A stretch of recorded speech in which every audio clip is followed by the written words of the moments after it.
Welcome, everyone, to the FATED ARPG podcast, episode number 119. Quick, before we start, I need your help. My channel is not doing well. Many people tell me the podcast is better than it's ever been before, but it doesn't do as well as last year. And a number of people tell me that they're not getting notifications for my uploads. So if you could please make sure you're subscribed and you have the notification bell activated, that'd be great. Also, if you want to help out, leave a comment and a like to show YouTube that you like this content. I do have to bring this up. We got a really great season planned out with many episodes and awesome guests, and I want them to get the attention and exposure they deserve. And for me to be able to continue doing this next year, the podcast and the channel both need more success or more support or both. And in order to shout out the active supporters, we've started to include the end screen credits roll since a couple episodes ago, which shows all the current supporters who help me do this content. And you can secure yourself a spot in the credits roll at the end of the next episode with a paid subscription via either Patreon, YouTube, or Twitch. That said, thank you. And now, without further ado, let's dive into the episode. We are 1 week into 3.23 Affliction, and there's tons of things to talk about. Welcome with me, our co-host, Balor Mage. How are you doing? I'm doing fantastic. Still in love with the league. Still calling it a top 3 ever. Yeah. Some people disputed that. I'm curious what the other people on the panel will say. Should we bring them in? Let's go. Let's go. We got the one and only NeverSync, the mastermind behind the Filter Blade item filter. Let's go. Hi, how are you doing, NeverSync? Hi, thank you. Glad to be here. I'm doing well. I've been basically no-lifing the league in the past week and been really enjoying the progress so far. I have quite a few things to say, positive and negative, but I think we'll wait for those. Right. Yeah, I'm looking forward to get into that with you. And of course, to make us complete here, we got Wolfo, who is a meticulous YouTuber who likes to get his hands on all kinds of weird interactions and skills in Path of Exile and knows the nitty-gritty of a lot of things that I don't know. How are you doing, Wolfo? Hey, doing great. Looking forward to this. Yeah, I can't wait. I did my homework a little bit and researched what you guys were doing, and I imagine you have some exciting things to talk about.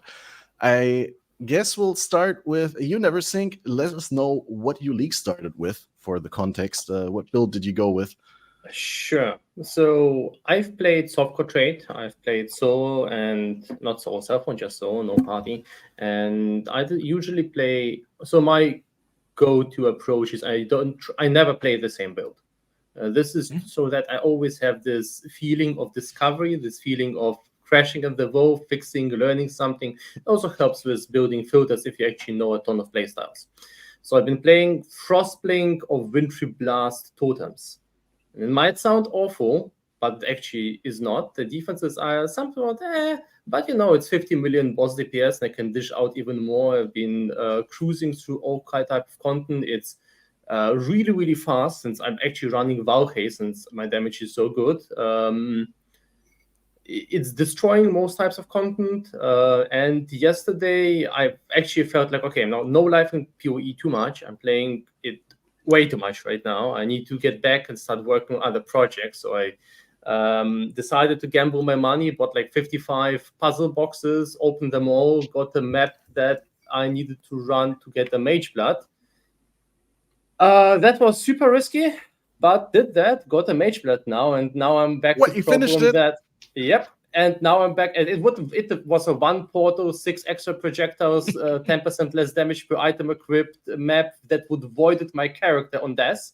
So uploaded the video of that. It was the most anxiety-inducing moment in like my PoE career.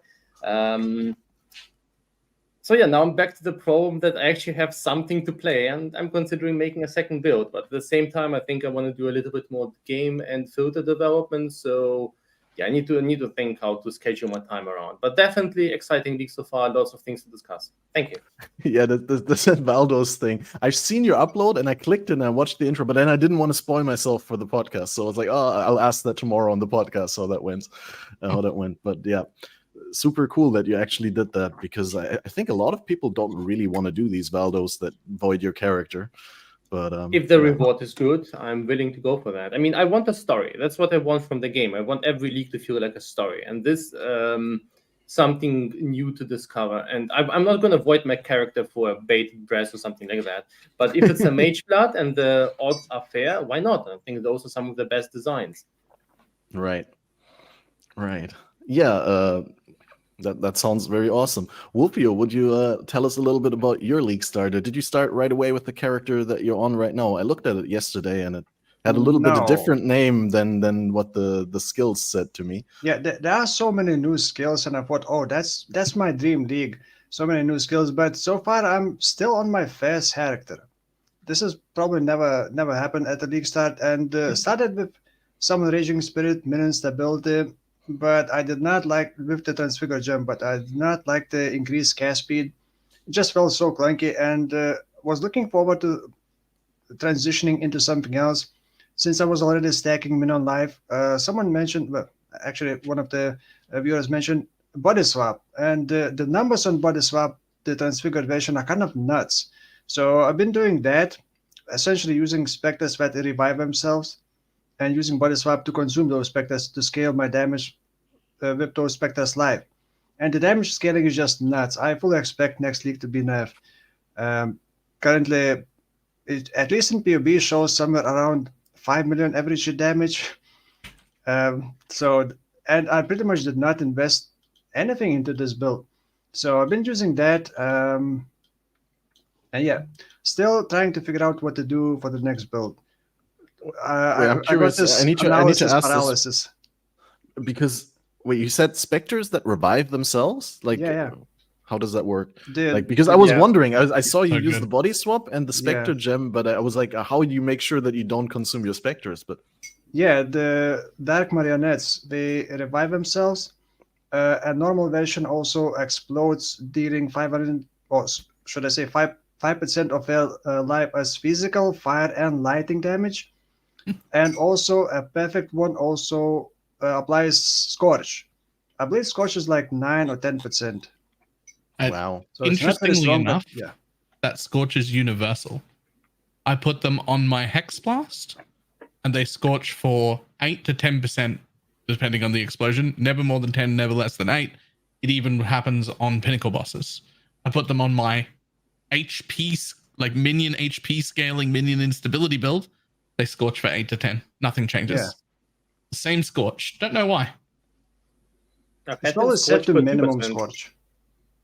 Sorry, what? I've had them scorch for 2%. I wasn't even sure that's possible. So I'm not sure. Maybe they changed it. I have stopped using them in the past days, but yeah. The fire resistant mobs, I see 2 to 3. Everything else is the 8 to 10. Okay. And there are so many other good users for those specters. Not just like body swap. People are using extra aura with the Guardian's Blessing. Mm-hmm. Although I don't understand how is that consistent. If specters die within 1 second, well, you have to activate it again. So the way you work that is you separate them by having either a cluster jewel or a mastery that gives your minions heal on death, so that they don't die at the exact same time. As long as one of them is alive all the time, then it doesn't matter. They can die as long as they die out of sync. But it has to be 1 second apart, because we revive in 1 second. So I still don't understand how in practice that is consistent. It's about a 95% uptime. Occasionally it falls off, but it's really easy to put back on, and I'm pressing it way less than you press the normal blessing button, which is what it replaces, which you had to press anyway. I was gonna say, like, sounds better than Holy Relic anyway. Better than having to press the button all the time. Yeah, super cool. Balor, did you do anything different from like what you told us on Monday evening? I think you've made a new build since then, right? Oh, I'm on a whole new build. I've discovered what, as far as I'm concerned, this is the best build I've ever played. It's only got a measly 6 million damage right now, which for me is quite low. But it feels like 12 to 15. It's got 100% uptime no matter what you do. You can't stop doing the maximum amount of DPS even if you wanted to. You never have to aim. You never have to pay attention. You never have to do anything. Everything is automated. It's a complete auto bomber. When I get just a little bit more investment in it, it's going to have like 5.2k life, block cap, spell block cap, 20,000 armor, heal on block, all that sort of stuff. If I was in Trade League, I think I could probably triple its damage pretty easily without huge investment. And right now I could rebuild this exact character at this exact power in Trade League for about 1.5 to 2 divines. And it's just breezing through invitations, doing my breach lords, doing everything. It's doing everything, and it's automated. It's amazing. How many specters do you have maximum? 7. Oh, I'm currently using 7 Dark Marionette Spectres. Yep, with the helmet. They're the only minion in the build because that's what the helmet forces you to do. And it's a minion instability build. Their own explosion of that 15% explosion it gets, 5% is Fizz, Lightning, and Fire, happens at the same time as minion instability. So it's not a 33% explosion, it's a 33% explosion and a separate 15% explosion. And then they just pop off. They're just 100% uptime damage. It's as quick as you can run through. It's clear is great. It's not like a bow build clear, but like it's good. Hopefully the next day or two I take it into all the pinnacle bosses. And did you get minion movement speed? Because I felt like specters don't have enough time, but they have some kind of movement speed cap. So they'll have a cap, but I'll get nowhere near it. It's a balancing act, in my opinion, between controlling how fast they die and how quick they move. Because you want them to die as quick as possible, but you want them to get to the edge of your screen before they die, so that they will always reach mobs everywhere, especially in bosses. If there's anything even close to your screen, it will reach them before it dies. So it's a little bit of a balancing act of make them take as much as possible, but only as much as your movement speed allows. Right? So the more movement speed I put in the build, the quicker I'll be allowed to make them die, and the more my damage will go up. Right. And how do you degen them? Do you use Tavokai Infernal Legion or Maligaro's Shield? I have Maligaro's Shield currently on Necromantic Aegis because I cannot... Well, yeah, that and Infernal Legion. Oh. And that's it. Because I can't... I'm in a private league and I can't buy the jewel. I want the jewel called Fortress Covenant. In our private league, I think we have Vaal 700 gems now. 700 Cobalt gems have been Vaaled in the last day and a half looking for this jewel. We still don't have it. But yeah, if I get that, then I can speed it up even more. Sounds really solid. It's fantastic. I'm actually halfway through building the build guide for it now. I had to stop building that to come on here, and then I'll go back to it after. And you're only running the marionettes, the dark ones, right? The self-providing specters? Okay, sounds awesome. Just 7 of them. By the way, how much life do we have? Like 400k? Let me check in my current path of building. I don't even know where it says how much life they've got. I know how much they hit for. Right. Because we are not in PUB yet. Oh, that's okay. Risen Vaal fanatics have exactly the same res and base health and health scaling. So I'm using that. But I don't know where their health is listed. I need to find that, I guess. I tried to look into PoE DB, but like I got confused how much actually health we should have. Oh, there they are. I found them. 240,000 health currently. That's how much health they have currently in my build. See that. Calculations page, select Raise Spectre, select Show Minion stat, and then a little box of orange on the right-hand side. But you have to import the Dark Marionette Spectre. They are not in PUB. I'm using Risen Vaal fanatics. They have the exact same scaling according to PoEDB of their life and resistances, so we can use them for now, temporarily. All right, I just want to quickly compare. Yeah, mine has 344,000. Nice. I need more. I went need with more. Necromancer and I used the Bitter Bind Point Shield, which gives up to 100% Spectre's maximum life. Yep. Nice. But I'm sure you cannot use that. No, not for what I'm doing. Yeah. That's all right. I'll get way more. We're very limited because of a trade league, private league. So I'm just like, I've got what I've got, and we're working the best we can. Yeah, I've been purposefully holding back on the Spectre tech. I mean, you've seen it last week pop up everywhere, right? Like every creator has a video about like, here, get a free aura on your character or something like that.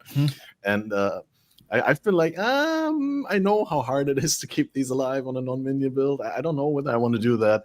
And I've heard from so many people that they lost so many divines values of Spectres, right? Because they made a mistake. Like Lily posted that she switched her gear like a couple of times and forgot to resummon them. And then you can't desecrate them, so you have to buy them again and all that. So yeah, I've been saving my money until the tech is thoroughly tested out and I know how to do it. But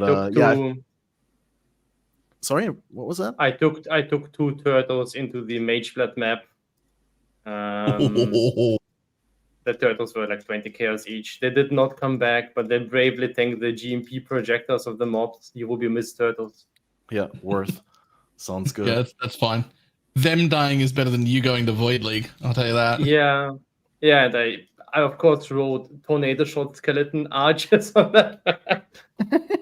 Oh, it wasn't that bad, but yeah, that's fine. The Spectres are interesting. I'm really liking where they're going with them. But yeah, I'm also not exactly certain that I want to include them in my builds. I like running with the Dark Marionettes. These seem to be the best ones for me, but I wouldn't go with the more expensive Spectres without a proper minion scaling build. The big advantage of the Dark Marionettes and using them is you can't lose them in a map, right? Yep. No minion scaling, doesn't matter. Their job is to die. They reform themselves. Yep, they can taunt, they can scorch, they can annoy enemies, and this is perfectly well. Yeah. I've been on that explosive trap trickster that I league started with, so haven't switched. I'm a little bit slow. This is my first time starting with a boss killer. And I've been able to get like the most essential items and some pretty decent gear by now, and also killed a couple of eaters, got some good drops. But the biggest problem, obviously, with a build like that is sustain, right? I only have like 1 life flask, and my regen isn't very good. The mastery 30 life when a trap is triggered by an enemy is negligible at this point, especially on single target, right? Like while clearing, you notice it definitely because you get more trigger procs. I think. Maybe I'm wrong there. But I did something. I spent a lot of money to get one of these, that which was taken jewels, which can roll the charm modifiers, right? And they roll 4 of them, like 2 prefixes and 2 suffixes. I splurged a little bit and I got a double sustain mod here. I got one with every 4 seconds regenerate 20% of life over 1 second and 4% of life when you use a flask, with spell suppression and Fizz's extra random element. So this is really good. I spent 10 divine, and it's really hard for me to tell right now. Is this going to be going down, or is it going to be up? Is it a good investment? It's probably, I could see this towards the end of the league being 100 divine or something like that. Probably not 100, but it's easy 40 within 2 weeks, maybe 3. Okay. So I made a sound decision. Thanks, Balor Appraiser. Anyway, yeah, I stacked this with one of those Guardian regen mods on my charm, and now every 4 seconds I get 1600 life back, and that's been helping me not use my life flask as much. So I only need it to prevent myself from getting like insta killed when I'm sitting duck after getting hit once. But yeah, now I can actually run things and not die. Prolonged boss fights, when I give them like the eater mod with the prevent 100% of damage prevent 100% and then prevent additional portion of the damage, where they end up taking like between 20 and 30% of your damage only. Yeah, that's fun now. Talking about defenses, I don't know why I never thought about this before, but this first character that I was doing turned out to be kind of almost immortal. Combined like Blood Notch Immutable Force Jewels that recover life from stunning hits. But before that happens, Defiance of Destiny kicks in, so it heals my life. Then I take the damage, then Blood Notch heals me. I also got Viridis Veil, so I'm curse immune. I got, because I'm body swapping, so I'm considered stationary all the time. So I'm using the, what is it called? The Arctic Armor, so I also get mitigation from that. And I pretty much can just AFK expeditions. I just open the passive so it doesn't lag, and just click my life flask and granite flask, and that's it. I have gas when damage taken. Oh, sorry, gas when stunned linked to body swap, and it just clears expedition in just a couple of seconds. Just insane. Nice. You also use that one jewel with the outlandishly high stun and block recovery, right? Yeah, Immutable Force. Exactly. That's the name. Actually, when I had just Blood Notch, Immutable Force, and Defiance of Destiny, I would actually get stun lock. I couldn't die, but I couldn't even cast anything because there were like 200 monsters attacking me, so I couldn't even cast anything. So I just threw in cast when stunned, and boom, the build is saved, and I can AFK now. That's awesome. The only drawback is degen, but that's pretty much it. Well, I'm sure you'll find a way to fix that. Nah, well, I'm done with this build. But I think I'm gonna be addicted to this kind of defensive layer. Blood Notch, Defiance of Destiny. That's it. I don't need anything else. I don't have armor. I don't have suppression. I do have some block. Yeah, I do have some block, and that's it. And I'm fine. I think my future build is gonna be using this all league. Nice. That's great. Well, now that we all caught up with what we're doing in the league and what we're playing currently, after we had a week to explore, let's talk a little bit about the Affliction, because there's been a lot of talk. Like some people get insane loot and they're in an MF group, and some people are playing solo and are avoiding the Afflictions because they make monsters too tanky. But overall, after we've had a week to play around with it, do you think that the challenge/reward balance is in a good spot? And if not, what would you still like to see changed? Which challenges are you talking about? Well, I'm specifically talking about the league mechanic, like going into the Wildwood, risk reward. In the Wildwood encounter itself, like when you walk around there and kill things in the wood, and then B, obviously, when you buff monsters in your map. This is my luckiest league start ever. So far, I found 10 divine orbs drop, like a raw divine drops. Yesterday didn't find anything, and today didn't find anything. That. Just random. I found 3 divines stacked from one expedition randomly, not even juiced up. Wow. The other day I found another 2, and then another one off stream. So it's just kind of nuts. Just keep finding divines. I'm like, I don't know. I feel like I'm consuming all my luck from all the year. So, I mean, in terms of rewards, it's kind of hard to tell if it's buffing all the monsters, rarity, quantity. Sometimes it's hard to know what's actually causing that reward to drop. Is it mechanic? Is it just random luck? But I still have not found the final boss in the woods. But I can give some advice for that. Yeah, I saw, but usually I get lost when I go back to the middle. And I'm like, wait, is this the middle? Am I supposed to go to the other side now? And I just get lost. And I'm not too worried about finding it, but yeah, it feels a bit too random, and I wish it was a bit more common to find it. I am now finding it several times a day. Wow. Specifically after reading through NeverSync's thread connection here. On Twitter. Are we fine? Can you guys hear me? Is it okay? Yeah. Yep. There was something weird with the connection, but you guys can hear me. I can hear you. Everything fine. I was saying, like, first divine altar this league, and I found back-to-back divine altars in Mesa and Jungle Valley. I don't know, within 3 or 4 maps, or it was back-to-back maps, but like really small number of maps. And the first one I get 3 divines, and the second one I got 10 divines.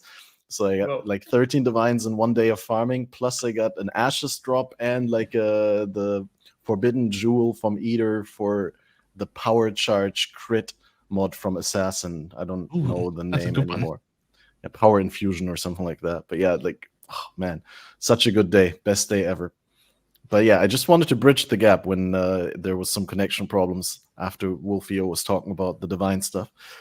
Yeah, but in terms of the actual league, do you do the affliction in every map? Me, yeah. Okay. But just randomly go in, try to get as many wisps as possible. It's kind of addicting for me to try to pick them up. I don't know why. Just I feel like a vacuum. Just suck those wisps, and I feel like also getting rewarded, empowering all the rest of the monsters in the map. So I don't worry too much about finding the reward inside the woods. So yeah. My favorite is finding the events that are downstairs, like here's 1200 harvest juice just on the spot. I love those events. I don't know. I feel like this league is super rewarding, and I was a little bit confused whether it was or not right at the beginning because I couldn't tell where my loot was coming from. Yeah. I had the same opinion. Now that I've been playing it for a while, I'm like, oh, I am getting significantly more than I normally do when I juice my maps. I can notice overall, like if you just run 5 maps without doing it and run 5 maps with doing it, the total is very obviously different. But in the individual map, you can struggle to be like, did that come from the league mechanic, or was that going to drop anyway? And you could never know what individual piece was going to happen anyway. But overall, you're definitely getting a lot more. So it's great. It's great. Do it every map. Yeah, I've been doing like a boss rushing strat, right? Like because I want to generate invitations quickly. So I try to not full clear the maps, which is kind of hard because the build is fun to play. So I end up full clearing the map anyway. But like oftentimes in Misa, I just rush the boss and then go back to the start, go in the Wildwood, buff the rest of the map, and then clear whatever I feel like and go out. Is that something that other people do, or do you think it's stupid to not buff the boss? If I could force it to triple buff the bosses, that's what I would do. Depends entirely on whether you can handle it or not, though. But like, it's a lot more loot, and I want it to buff the bosses, but I can't force it. So I haven't tried it in a while, honestly, to do buff bosses. Maybe it's now fine if I don't pick the suppression altar mod.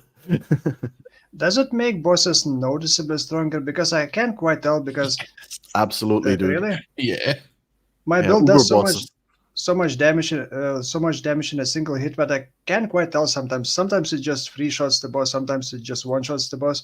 So I can't quite tell if it's actually getting stronger. I'm a bit worried when I do my next build and it's gonna feel like absolutely nightmare.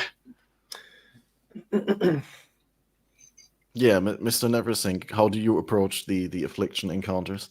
I have a few bit of a mixed take on those. Generally speaking, it's also important to regard what kind of group is gathered here, and that there have been already quite a few patches. So I would like to remind people of how the mechanic was in the first days. And and then there's also the fact that pretty much most people here have some experience with PoE, to put it lightly. So I've heard a lot of mixed feedback regarding the whole mechanic and its difficulty. And basically, I do it every map. Usually do it with the focus of finding the events, as Balor said, or the big boss there, because he's the most rewarding thing to do in there. I pick up wisps if I can. Of course, try to find the vendors if I can, but I don't make a huge focus on finding those. I find the mechanic, to be honest, it does significantly improve the rewards. There's no doubt about that. I've been tracking Divines, the new MTX. It's also a bit of a topic of itself. That tracks the drops, definitely helps seeing. I had like 17 raw Divine drops since Tuesday. It's definitely more than you would usually find. And the loot is significant. On top of that, it stacks well with something like Expedition. You get a lot more logbooks, you get a lot more reroll currency, so it works really well with some mechanic types. Expedition for me is the best example, where Expedition plus Wildwood is like it's a golden marriage. It's perfect. It's worked so well. I'm also made like insane amounts of money by selling rock crafted gear. I don't even know how much. I think like 50 divines easily. So I've been basically supplying the whole trade league in near perfect crafts. But the mechanic itself, looking back at it, I would say it's aesthetically pleasing, really well done, but long term, I don't actually think I like it. I think we like the outcomes. We like the fact that it buffs the monsters, but it's kind of the same as Sentinel. Like, we like Sentinel because it buffs monsters, you get loot. But do I actually like the Wildwood exploration? I would probably say no. It's not really interesting. It is very random. I don't feel like there's much to it or much to find there. You will occasionally stumble blindly into a boss, and the best way to explore that is a little bit of a blind exploration. But I'm not saying that the mechanic is bad. I'm not saying it's a bad league. I'm not saying that at all. I'm actually having a blast. I'm enjoying it at all. But I would not like it to go core. I don't think we should be having this portal at the start of the league that prolongs the map. You go in, you stumble blindly, you find some random rares. There's really not much to explore there. Sometimes you find an event and get a bit of a Beyond Fight or a bit of harvest out of that. And then you proceed with a map that is just randomly overly juiced. And if your build can handle that, it's basically just a little bit more loot. If your build can't handle that, it'll probably will destroy you. And then sometimes you get some silly moments where you get like a triple buffed boss or exile that will just dominate the map. So I feel like there should be more nuance to it. I liked actually the Sentinel implementation more because it gave the same outcome with more control, and it was much more in Path of Exile style. It's the same way because the new Atlas is better than the previous one because it gives players more control. This feels like it adds more quantity instead of adding more actual quality gameplay. I mean, the out of Wildwood experience is just more loot, and the in Wildwood experience is a few more events and not really noteworthy fights. Frankly, the boss fight, my build stomps him so fast I still haven't learned the mechanics. I only know what to do in the maze. I never saw him actually cast anything. The other bosses are not noteworthy. I learned to dodge the totem guy, the rock guy, because the rock hurts. But everything the stagnation boss copy, you mean, like the troll shaman? Yes. Yeah. But everything else is absolutely not noteworthy. This is just my experience. And I would like to also add, the aesthetically, it's pleasing. I love the NPCs. I love the Ascendancies, at least for a league. It's really interesting. And I think something should definitely go into the core gameplay. But I feel like if this will go core, people will get very boring of it, or it will become a mandatory boring part of every map that just adds quantity and time consumption instead of quality. This is a bit of a mixed take. I don't want to shame the league too much because I feel like it's an excellent league with a lot of cool content, a lot of things to explore. But game design wise, I don't think this mechanic holds its waters to other things PoE has included. Oh, I definitely see what you're saying there. Like, I don't think they're reinventing the wheel with the mechanic or anything, but it's just the right league at the right time, right? We just have an update with so many new skill gems to play around and so much enthusiasm just to experiment in the game. And then having a league that has a somewhat, granted, shallow mechanic, but gives you so much borrowed power that you can play around with and like kind of make up for the individual weaknesses of the build that you're trying is really just the perfect league at the perfect time, which is why I think Balor and I would rate it so high, like intuitively. But I've definitely seen after last episode we said top 3, like some comments that were like, it's not even close to top 3 gameplay wise. So I'm still far on the opposite. This is still like top 3 for me, but I don't disagree with anything NeverSync said. I even think it needs a change still for like less experienced people. There needs to be an exit button. You can't be forcing people to do 2,000 3,000 juice in their map before they can leave when they only want to do 800 because their build isn't ready for it yet. Like you need to be able to just leave, do a little bit, see if there's an event there, be like, oh, I've got 700 or 800 juice, I'll leave. That'll be enough for my map. You can already leave. You can log out, but it like puts you through 2 or 3 loading screens, and it's like, not real. Why is there not a button for it, right? Like if I can already do it anyway, why don't you make it convenient for me? When I think about like, is it my top 3? I'm not thinking about, is it the top 3 for everybody? I'm not thinking about, is this good for like the general player base? New players going to yes. Like I do think about those things, but those are separate thought. Like I have to put myself into that. That's not the natural state. The natural state is, am I enjoying it? And this is like everything that I've been missing for a while now. Ways to make my map significantly harder. I've been complaining about that for leagues. That my maps just can't get hard enough. That's been a recurring complaint from me for like a while. Is that I cannot make maps difficult enough to be worth investing in my character. This changed that. Maps, these mobs can get dangerous, and if you start juicing to like 8 mod corrupted things and you do this on top of it, that's going to be insane.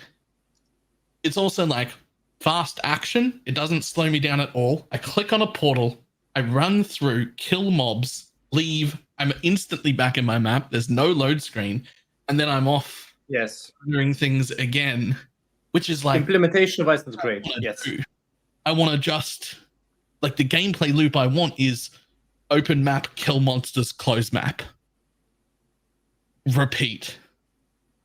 Like that's, I want to do that again. I just want to kill as many monsters as possible, and we've been not doing that a lot recently. So for me, this is sitting in top 3 with like Sentinel.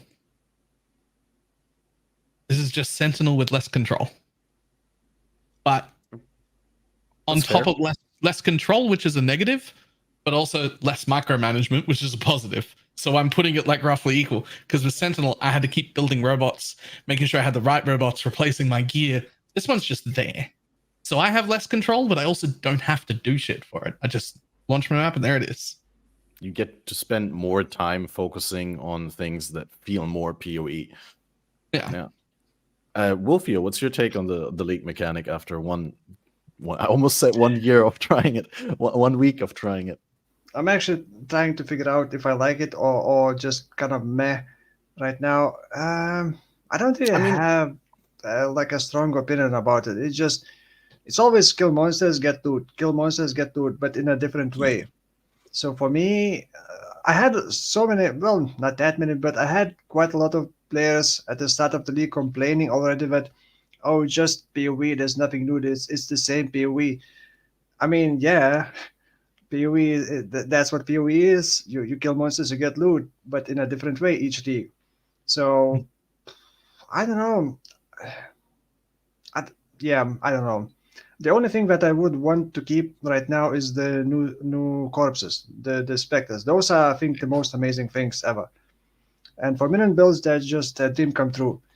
But the rest of the league, if it would go away tomorrow, I wouldn't mind. I'll miss my rucksack. Yes. Yeah. So much. Is anyone here using something else than the Charm Ascendancy with the rucksack? Wolfo?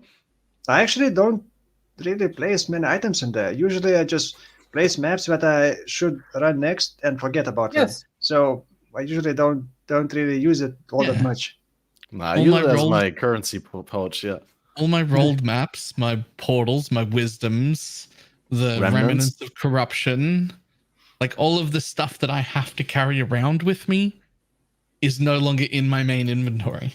Love it. The thing is about portal scrolls, I don't want to swap the spot for portal and wisdom scrolls because I'm so used to one specific spot. So whenever that goes away, I'm gonna have to get used to clicking the other spot again. So for that reason, I just kept my portal scrolls in where they are all the time.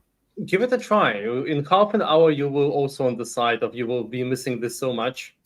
Yeah. Yeah. In general, I feel. Oh no, go for it, please. Sorry. I didn't Okay, mean in to general, I interrupt. feel like this mechanic is placeholder for testing other mechanics. All three ascendancies feel like they're testing something. I feel like the Warlock is just a testing place for, okay, if we give this to Blood Magic, will people play it? And this might be something we might see in one way or another in the future. I hope they will keep the Spectres one way or another. I actually also like the idea of having Spectres that are valuable in terms of you can sell them, you can build around them, but they provide higher benefits. I think it's a really cool idea. I'm not sure what they'll do with the charms. The charms are really cool, but to be honest, I think they're going away. Simply because they're too much power, they're very hard to balance around people being able to access all kinds of perks everywhere. And I think it's just for a league thing, but I might be wrong about that. No, absolutely. I love the charms, but I also Yeah. expect they will go away. I I think won't complain if they keep them, though. I love them, but I don't expect them to stay. but take a look at what GG has been doing. Game design-wise, they've been trying to streamline a lot of things. Even the new Transfigured Gems were an approach in the new qualities to get things as streamlinable, calculatable, and balanceable as possible. You can actually see them. I can see the Excel spreadsheets through their patch notes.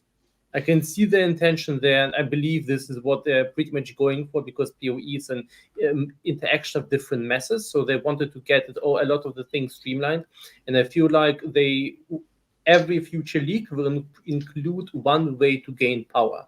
This was kind of the theme of the past leagues, but I think it will often go away.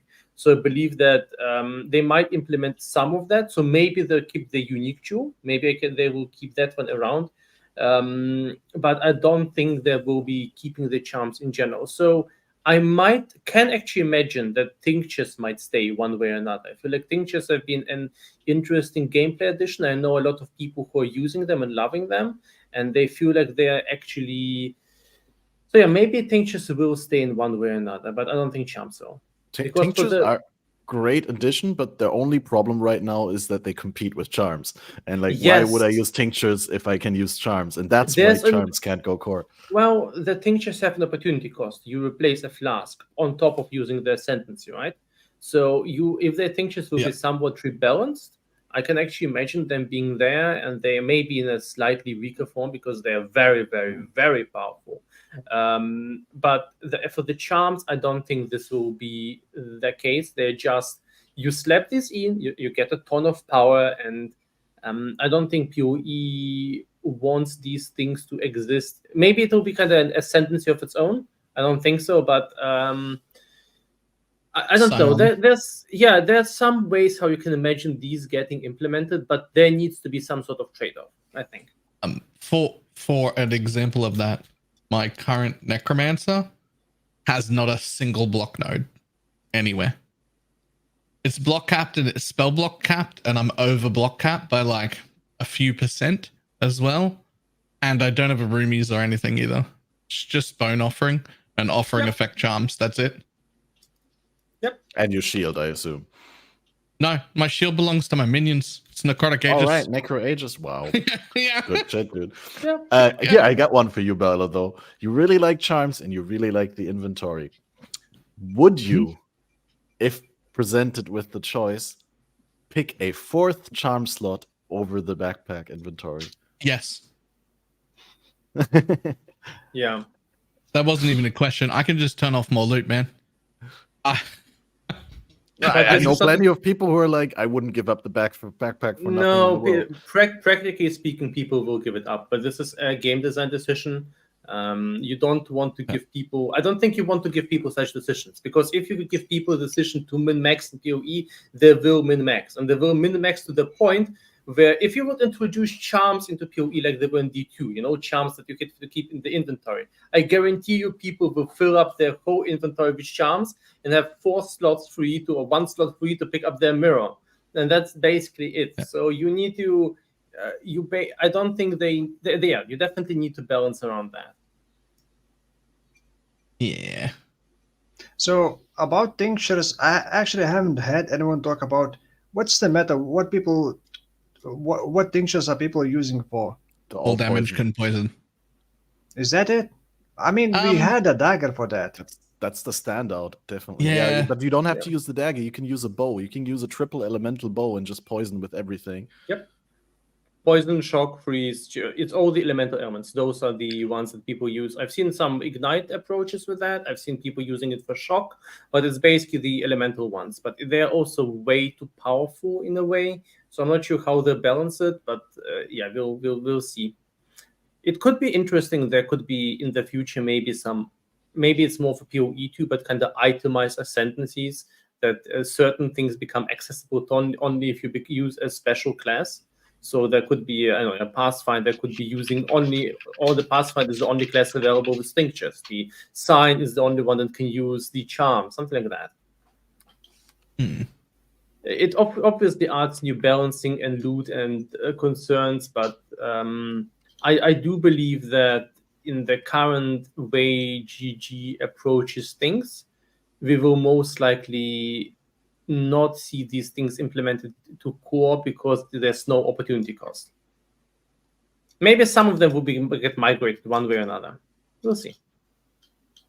I'm honestly just not too concerned with what they decide to put core or not. Yeah. As long as they make my league really fun and then they make my next league really fun. Like whatever you take away, you just put new shit in for me, it's fine. That's a good take.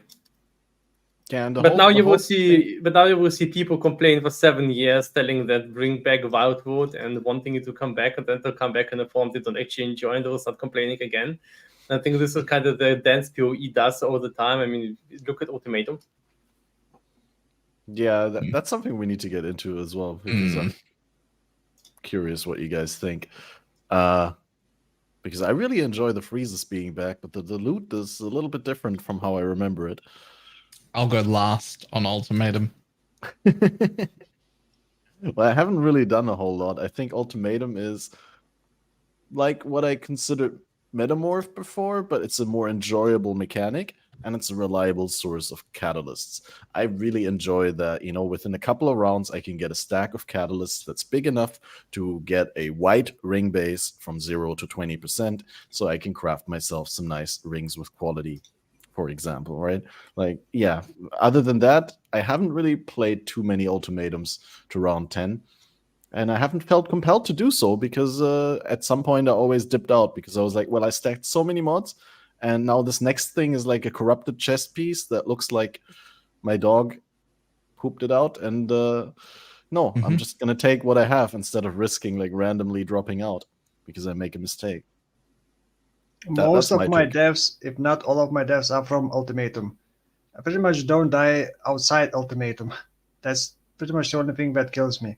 There are so many mods that you can't really take. Like, if you shrink the area, if you don't have anything else to take, and then you have to... That's so bad. Yeah, you also spawn like a degen circle. That is just... the choking miasma doesn't work for you with the random movement of body swap, right? Like, because you can't control where you are. Oh, yeah. And sometimes I forget to remove gas when stunned, so I just get rubber banded back into enemies. So yeah, I don't know. Also, I didn't really notice Ultimatum being very good for rewards. It's very dangerous, and the rewards are usually... I fully spec into Atlas, but I don't really see good rewards out of it. I got 7 heals once, and that's it. That's my best reward so far. I'm gonna go with Ultimatum as interesting, and I don't actually hate it, but I'm not actually doing it much. I feel like it's probably it has a very different balanced approach to loot. So in many mechanics, we see the idea that the more quantity, more magic find in your character, and you get better loot out of that. The Ultimatum does not do that. Ultimatum does not care about your quantity and rarity. Ultimatum purely cares about your power on your character. And if your character is built around being incredibly powerful and able to take on the damage that the challenge of Ultimatum, which is honestly you need both defense and attack on a very solid level in order to engage with it on a very consistently, it feels like it's actually rewarding. But pretty much all of the rewards are the last waves. 9, 8, 10, maybe different order, 8, 9, 10. Those waves is where you'll be getting the big drops. Before that, this is pretty much bait. If you play Ultimatum to wave 5, you maybe get a Catalyst and a Chaos Orb out of that, but that's it. It's not worth your time. If you want to, well, in my opinion, if you want to have, Well, it depends on the context. You're yeah, generally right, of course. you either want to go full in, but then you need to be able to take on this very, very hard mechanic, honestly, or you are not doing it at all. And maybe this is a good thing, especially since it kind of presents you with the opportunity to maximize on your power and get out more loot instead of actually maximizing on speed and magic find in order to optimize for loot. And I've seen some statistics on people actually running a lot of ultimatums, and those look very, very compelling. First of all, the catalysts are very expensive. They got a lot of divine drops. They get decent relic of the packs out of that. The inscribed ultimatums are decent. Now, I gotta say, my character is actually not great at that. I've reached level 10 quite often, but this, at the same time, it feels like the ground effects and all of that stuff on a build without kept spell suppression or spell block, I'm not doing that. That is just very, very dangerous, and there's a lot of dangerous mods. So maybe with the mage bet, I'll build something else that I can actually farm ultimatum with. But yeah, it's an interesting mechanic. I feel like a lot of people have been romanticizing it, because previously, remember, it was like we have 4 waves, and you get the 4 waves are fairly easy. Then it ends, and you get some solid loot out of that. They can't do that because you can now spawn it consistently, and you can spec into it on the tree, and it doesn't drop loot anymore. So now it's this big all-in or go-home mechanic, and it is a different mechanic than people remembered it. It's definitely not the ultimatum from before. I actually like it more game design-wise, but it doesn't actually mean players like it more. So I definitely should put this as a asterisk there. But yeah, I think it's right. I think it actually covers a very specific spot in the meta for something that we did not have before. It's, in a sense, it's similar to boss fights. You want to go to boss fights because you have a strong character, you fight it, you get loot out of that, and it's a very boss fight alternative in maps. So what Atlas strategy are you using, NeverSync? My Atlas strategy, I never actually had so many different Atlas strategies in the League. I never actually bought on making orbs before, because this time I went with like 5 minutes of POB preparation and 5 minutes of Atlas preparation. So I had so much to do with the filter this league. So right now, this is a strategy I'm very, very happy with. I'm specking full, I can post a screenshot, I'm specking full expedition. I also have Heist on my map. I've been enjoying Heist so much in the past days, even running Sublime Vision with Haste on my totem character, so he zooms through Heist really fast. I have full Ritual, I have full Delirium, and I also have, I think there was something else in there, I don't actually remember. Oh yeah, Tormented Spirits and a few other things here and there. Basically, I juice up my maps, often with Delirium Orbs, find the Wildwood, juice up the map even more, do the full juice Ritual and Ritual and Expedition for big drops, and then also grab some contracts and run those for speed later. It's a bit of a weird thing, but I'm thoroughly enjoying the mechanics and getting a lot out of that as well. Interesting. I only spec into Expedition, Incursion, because Incursion is just guaranteed. Like every 3 maps, I get like 40 or 50 KS out of it by selling the temple. So Expedition, Incursion. What else am I running? Actually, and Ultimatum. And so far, that's pretty much it. I'm still thinking what else to take, but I'm pretty sure I'm going to be unspecking out of Ultimatum, because my next hack is probably not going to be as tanky, and it just does not feel worth it if you're not like a super min-maxed build. Yeah, you build for Ultimatum. I don't think Ultimatum is something you casually take and do. Either you're playing with a supporter, or you have a character that is specifically designed to be a tanky damage dealer and can take the challenge on. And I'm not sure how I exactly feel about that, because it feels a bit like a meta shift to the general PoE consensus. Like you can take some Legion in, kill some mobs, we're not very efficient, and then go out and enjoy your 2 incubators. But with Ultimatum, it's, well, you can leave the mechanic, of course, anytime. You can do it for the first waves. But it feels like the first waves are just not very rewarding. So it's a, it's a big home mechanic. And just to verify, the empowerment does apply to the Ultimatum, right? It does empower monsters. Yes. It does, right? So, yeah, that's why Wait, probably I the, was the dying. Wildwood does not. I don't think Wildwood applies to Ultimatum. I've been looking for the monsters and haven't Yeah, seen a because single monster with a Wildwood enchantment. Maybe I'm wrong, but I don't think it does. I thought it applied to everything. Yeah. I don't think the monsters can. Maybe I don't know. I need to look for it once more. But last time I've been looking for a single wisp monster, I didn't see one. It's because they can't drop loot, so maybe there's some special sort of check that if the monster can't drop loot, we will not actually empower that. But maybe I'm wrong on this end. So I would actually love to see someone confirming or denying this theory. And as I said, I've been basically ignoring Ultimatum the last maps because I had other things to focus on. oh, someone says we cannot drop loot, so it doesn't apply to them. Maybe. Maybe that. All right. So I've been full spec'd into Ultimatum since day one. Hey, It is my favorite mechanic. It was my favorite mechanic for a while. I'm one of the people who romanticized it and wanted it back. And I have two very competing opinions at the same time.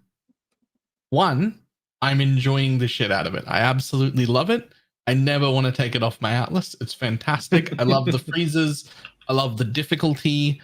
I love that it's pushed me to make my character tankier when my mapping characters don't normally need to be tanky. I love being forced into finding more power that I normally wouldn't have to find to do the mechanic. I am consistently making it to 10 waves, so I am able to complete it. And I'm never taking it off my Atlas for the rest of this private league that we're doing. What strategy are you using to reach 10 waves? Which, like, click whatever I want. Whatever. It doesn't matter. Yeah, I'm immune to everything. Okay. But the other side of my brain, the little softcore trade goblin on the back side of my brain here, which I'm trying to ignore this league, tells me with near certainty that if you are fully spec'd into Ultimatum and capable of doing all 10 waves with ease, you will still make more money if you literally just walk past it every single time and never interact with it, even while you're spec'd into it. It is so utterly unrewarding from a currency per hour standpoint compared to anything else I could have been doing. If I was in softcore trade, I can make a mage blood in 3 days doing Heist, Essence, Delirium, Beasts, Harvest, Expedition, 6 or 7 days in Harbinger, and Abyss, and probably 4 to 5 days in Breach, and 3 days in what's the Legion? 3 days in Legion. These are degenerate streamer days. I am talking like 16 hours plus of like full min max juicing the shit out of things, right? Like it's not like everybody. You shouldn't be able to make a mage blood in 3 days of casual play in the afternoon. I'm talking like degenerate hours. But in those same amount of degenerate hours, how does it convert? In those same amount of degenerate hours, doing doing Ultimatum, I think it would take me 6 to 8 weeks. That's how much worse it is than every other mechanic. It's so utterly unrewarding. I don't see any reason anyone should be running it from a profit per hour standpoint. So those are very competing thoughts, right? One, it's trash. And two, it's amazing and I never want to take it off because it's so much fun to do. But it's not rewarding.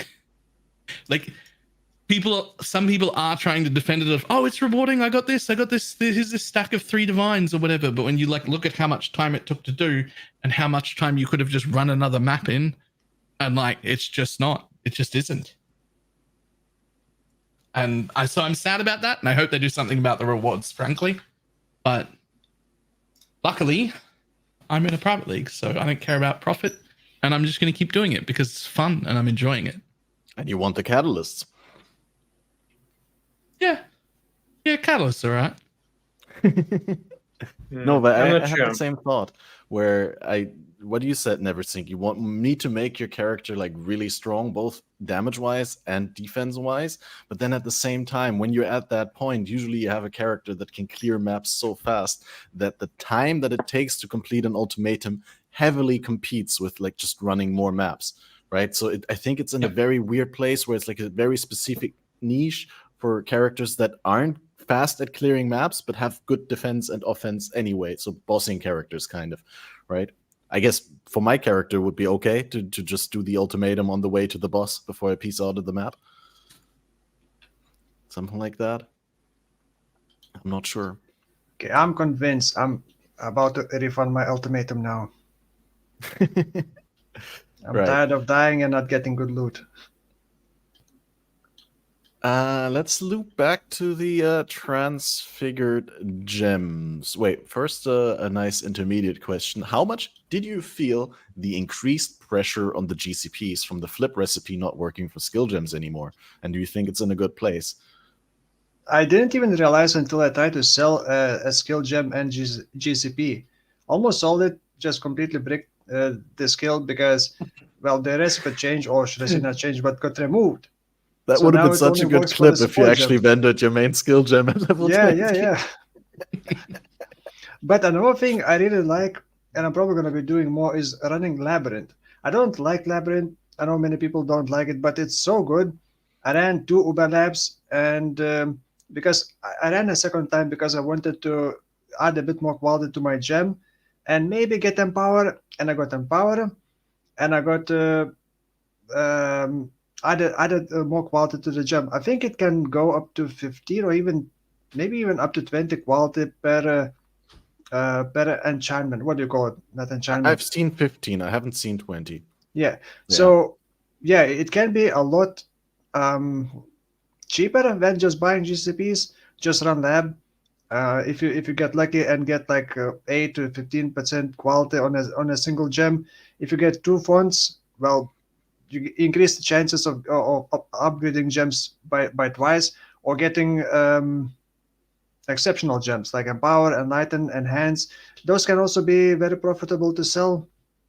So yeah, I lab haven't seen farmers that option probably. yet. I'm not sure. Are lab farmers happy with the changes or not? Because no more helmet enchantments. It's great to be able to just run lab without like thinking, oh, what if I get a good helmet enchant for this or that skill and I need to have like a helmet base prepared for it, right? But in the same way now I need sort of gems prepared for it. It's a little bit more likely that I have those around already. Yeah.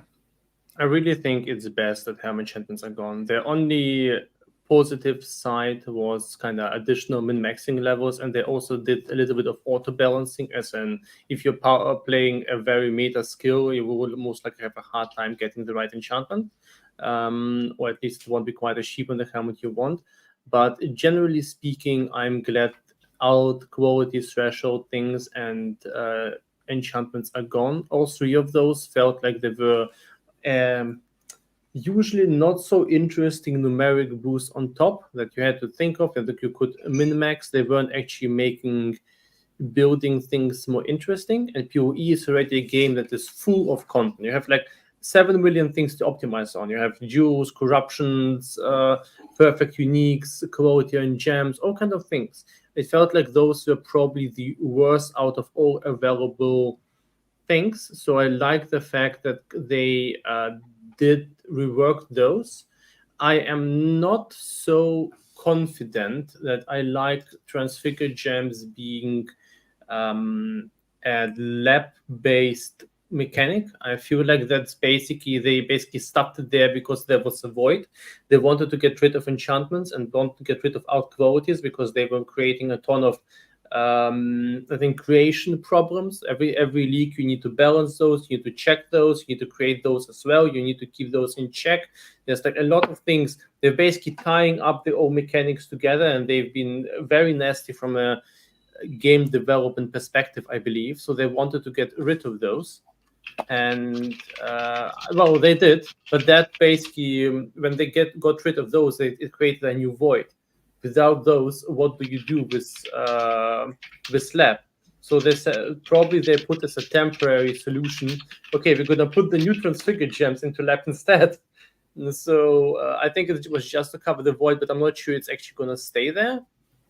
We'll see how this works.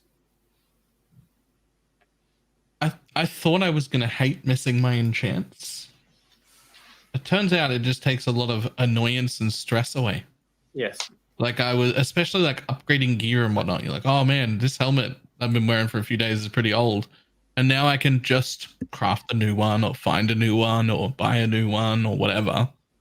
And I don't have to worry about either sending it to a lab runner from TFT and waiting a day for it to come back and giving them several divines, or going into lab for endless hours to try and find the helm enchant that's like mandatory for the build to feel good. It's just gone. It's just all that annoyance is gone. And I don't really feel like I had anything taken away from me.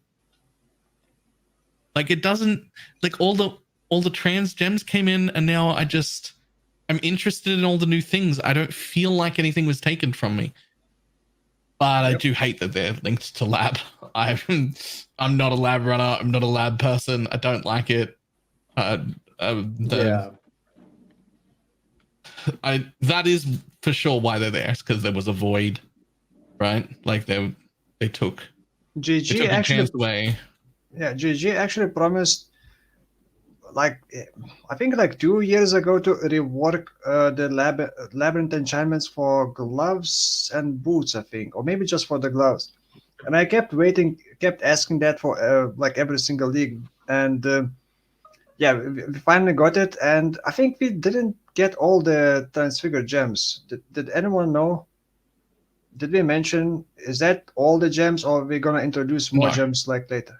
So no, they set up the system so that they can add more later easily on, but we got all the ones that were planned for this patch, I think. Except the ones that are most important, like Herald of Thunder. Yeah, they definitely didn't do all of them. The story was there are way too many planned, and then way too many that aren't planned yet, but we know we need something for this slot. And their deal was ignoring heralds and ignoring auras. They were going to try and make sure at least every single gem got at least one. And then they were just going to pump out as many as they could up until the cutoff time. And then there'll be more later. And that's also why we were getting them in batches. They weren't spread out for like media reasons, although it would make sense that they might be spread out for media reasons, but they weren't. They were spread out because they were still getting made. Like they were getting made up until, like, I imagine up until the Thursday, probably later than that. There's probably more made right now that we don't know about yet, that are just headed for next patch, right? Like there'll definitely be more. There has to very be more. I confident. mean, I really like the skill gems that have multiple transfigured version now, because there's different ways that you build it. You start with the skill, right? Yeah. You transition to the skill somewhere during your act playthrough, and then you're like, okay, which direction do I go from here? And yeah, it feels really underwhelming when there's only obviously one transfigured skill to go for, and sometimes it's not even better than the base skill for what you're trying to do. I feel like for every approach to play a specific skill, there should be one transfigured gem that works best for it. And there's also another great side effect, is the quality rework. I really love that quality is so important now, and it's actually a very big stat. And in most gems, you absolutely care about boosting that. So, for instance, I could boost things over quality or over levels with my Wintry Frostblink or Wintry Blast, because quality adds damage per shield effect. Boosting quality on Cold Snap gives me strong multiplicative chill multiplier. There's so many interesting qualities now. Most curses have interesting qualities, so there's just so much to enjoy there. This is something I also really, really like in terms of the new game design. And it feels like it's a so much better system than, well, the default quality sucks, but if you run enough Heist, you can get the special quality that is a little bit better for you. And instead of gems basically getting transformed, like the old cremation transformation thing, so the out quality would sometimes provide a new gem, you can just get it as a fully integrated system. So I think they have the big advantage now that they can just pump out a new gem anytime. It doesn't need to be on release. It can come in a next patch. It can come even in between if they want that. And it feels like it's better for the players and also better for the game. And I think they took a lot of that from PoE2, to be honest. And what Balor said, that you don't need to take care of your enchantment swapping. I feel like this is a big part of what they're trying to do in PoE2 with the sockets. You basically can swap out gear. You don't have to think about that. And I feel like this is an important part of game design elegance, because every time a player needs to do this sort of big swap, it is a potential point where he could leave, because there's quite a bit of resistance. And if you think, okay, I want to go for this new item, but then I have to replace my rings, my gems, my enchantments, my special quality type, my double corruptions, and all the things, it's like, okay, or I can go play League of Legends. And then they're like, okay, I'm done with this league. And this feels like reducing the resistance towards further optimization definitely makes things a lot more enjoyable to play. Friction, the word. What do you think in general of this? Yeah. I feel like when we got all quality gems for the first time, it felt like, oh, there's so many new possibilities, but later on, we realized that no, many of those are kind of weak and useless. I have a same feeling about this Transfigured Gems, that there seems to be a lot of things new, but most of them don't seem very good. And I'm worried that it's going to be the same case. What do you think? I don't think so. So I've had a thing I've said a few times, which is that we got about 120 new gems, right? Ish. Ballpark. In my Sounds about opinion, right. looking over them all, about 30 of them were absolute trash, never going to touch them.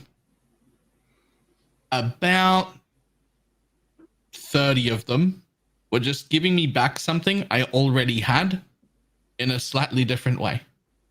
Just like returning an old alt quality or like some other usage that they'd taken away. They're given that back. About 30-ish of those. That leaves about 60-ish that, as far as I'm concerned, are almost brand new skills. They look the same, but like there are things we will scale entirely different, build entirely different from the original skills. It's almost like we got 60 new skills this league. Like I think it's actually the most insane amount of extra skills that we've ever gotten, and it's kind of flown under the radar because it's just a different version of this skill. And like, yeah, it is, but also if they gave it a different art and gave it a different name, you wouldn't have known, and you'd have been like, oh, this new skill's really amazing. And like maybe at some point you'd have been like, oh, that's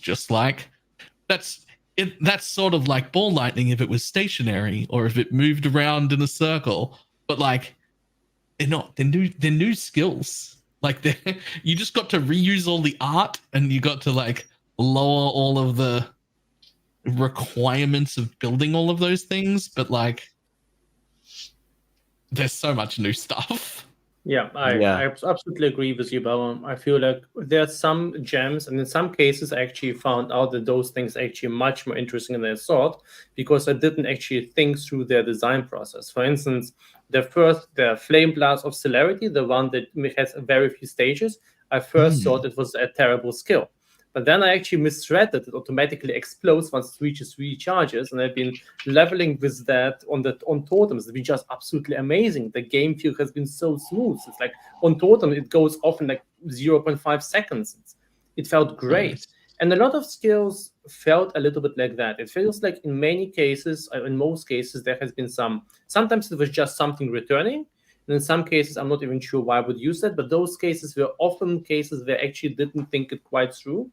And in most situations, the gems were actually something very interesting. I'm not a huge fan of the gems that just remove all of the specialness from a skill. For instance, there's a lightning conduit that just turns it into an AoE. I'm not a huge fan of those. Those feel actually like they're taking a little bit away. With Hex Blast, I can actually get that, but with many skills, it feels like it's not an interesting approach. And there's some gems where I would feel like, well, honestly, I would probably not release that and wait for a more creative, a more interesting idea instead. The Eye of Winter, for example, is one of those where I feel like, okay, this could be a little bit cooler. But especially if the gem itself is already cool, you kind of have expectation that the out version will be something really creative. But just taking one half of the skill gem off and making the other one stronger is not what I'm looking for. But there's so many things I'm actually looking forward to try out eventually. The new Wild Strike looks really cool. I never thought I'd play Wild Strike. The new Blade Blast is absolutely interesting. I mean, both of them. There's like a lot of just super interesting concepts to work around with, and it will definitely lead to an interesting new meta. And overall, I think it's a highly positive change. There's very, very little to complain about there, and I usually have a lot to complain about. There are some bugs, however. For example, the Frostblade doesn't even give experience if the monsters die from dot.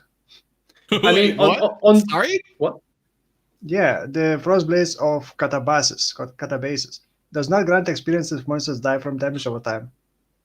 On day one, Poison Concoction just stopped working completely. We're leveling in a group, and we've been splitting in Act 2, and like each of us was running in a different direction. And one of our party mates just got the Poison Concoction. He got surrounded by like 3 monkeys, and he couldn't kill them because Poison Concoction was dealing 0 damage. He's just been perfectly planning out his build. He's been like going completely haywire over that. So of course there are bugs. I mean, this is PoE, insane complexity, and really short sprints for development is basically the name of the game here. I'm not even talking about what the hell they ever did to the performance this league and to the servers. But there's definitely bugs going on. But there's stuff that will be fixed in beta testing.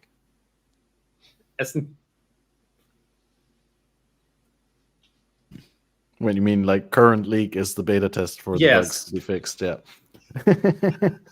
That's fine. The current league is always the beta test for the actual implementation next league.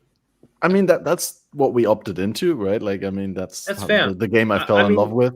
I'd rather them release content early and have the players test it out than like them giving us something that, you know, doesn't sit well with the players because they only tested it internally. I mean, nothing's ever going to compare to the test on the large scale player base. Yeah, and I absolutely agree with that. And if you want the common and big updates PoE delivers, this is, I believe, the only way to go with. If you would have to cut down on a lot of content, if you would want to have a truly tested version of that, and I feel like this is probably the better optimization there. No, and that also goes for the comment that we had in chat when when Balor said that the skills are basically the same skill, like completely new skills, only using the same graphic, and someone said it's called content reuse. Yeah, that's fair to point out, but it's also fair to point out that there's good forms of content reuse, of bad forms of content reuse, and GGG are the masters of reusing the assets and the content that they make. And, if they weren't doing that, then we'd be just getting a lot less content to play with because, human resources are limited. So if they're able to do a smart reuse of work that they've done in the past and give us something that feels essentially new, I'm all for it. By the way, have you noticed that empty access for the Transfigured Gems are very often either glitchy or just doesn't work properly? Like I use for SRS and yes. the Ghost Flame, for example. So, yeah, that's a lot of work if you want to make all the empty access for all the Transfigured Gems as well. Especially if we make them like visually very different from the default skill gem. Yeah, does the big skull SRS, is that visually just a big skull? The one that you tried? Yeah, it's visually bigger skull, but MTX is kind of underneath it somehow. I don't know, it looks weird. And that's not the only thing. Like the Firestorm of Belting, I believe, the one without the big meter also looks very weird with the MTX.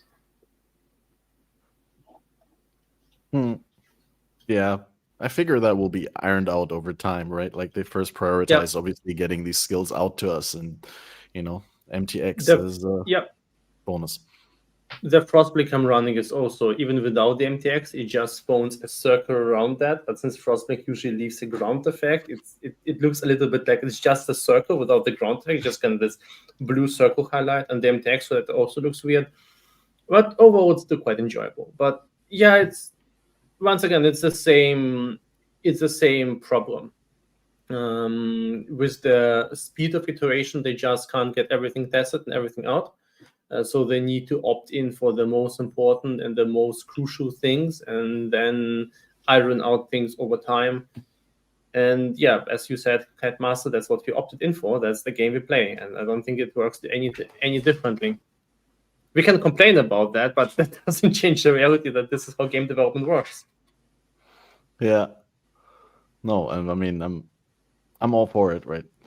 I made friends with that idea a long time ago. Looping back to the lab, I think we need to give a clear verdict whether we think that the rewards are in a good place now for running lab. I mean, we'll surely talk about this with people who are more lab runner aficionados, but I just don't want lab to exist. Yeah, that would be my follow-up question. Is this the first step to slowly phasing out the lab as we know it? For me, it's 100% positive, because previously, especially for more niche builds, when you need a specific helmet enchantment on a specific unique helmet that no one uses, it's just nightmare getting that. And now, don't need to worry about it.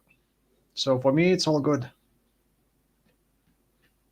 Lab is such a complicated piece of content to discuss. I feel like, especially at the time they've designed it, it's been kind of ingenious. They've managed to build up this sort of roguelike system that has daily generation. It has a lot of different tile pieces with secrets, with traps, with big loot, with opportunities for big rewards.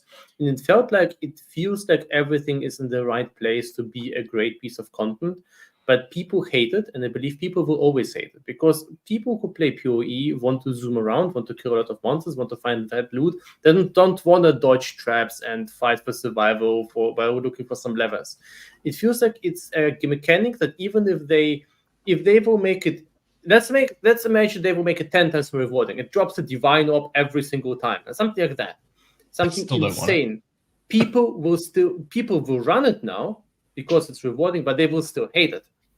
So I feel like the problem of lab is that this is just a content type that does not fit for most people. Some people like that. There's some people who actually genuinely enjoy lab, but especially for proper cognitive long-term gameplay, which is not exactly what people who play PoE for 10 hours per day do, you don't want to do that. And I feel like they will eventually, maybe they'll leave it in. Maybe they leave it in this form, but also give other ways to approach to getting your gems, maybe add some sort of special orb. I don't know. But I don't believe that, I don't think this...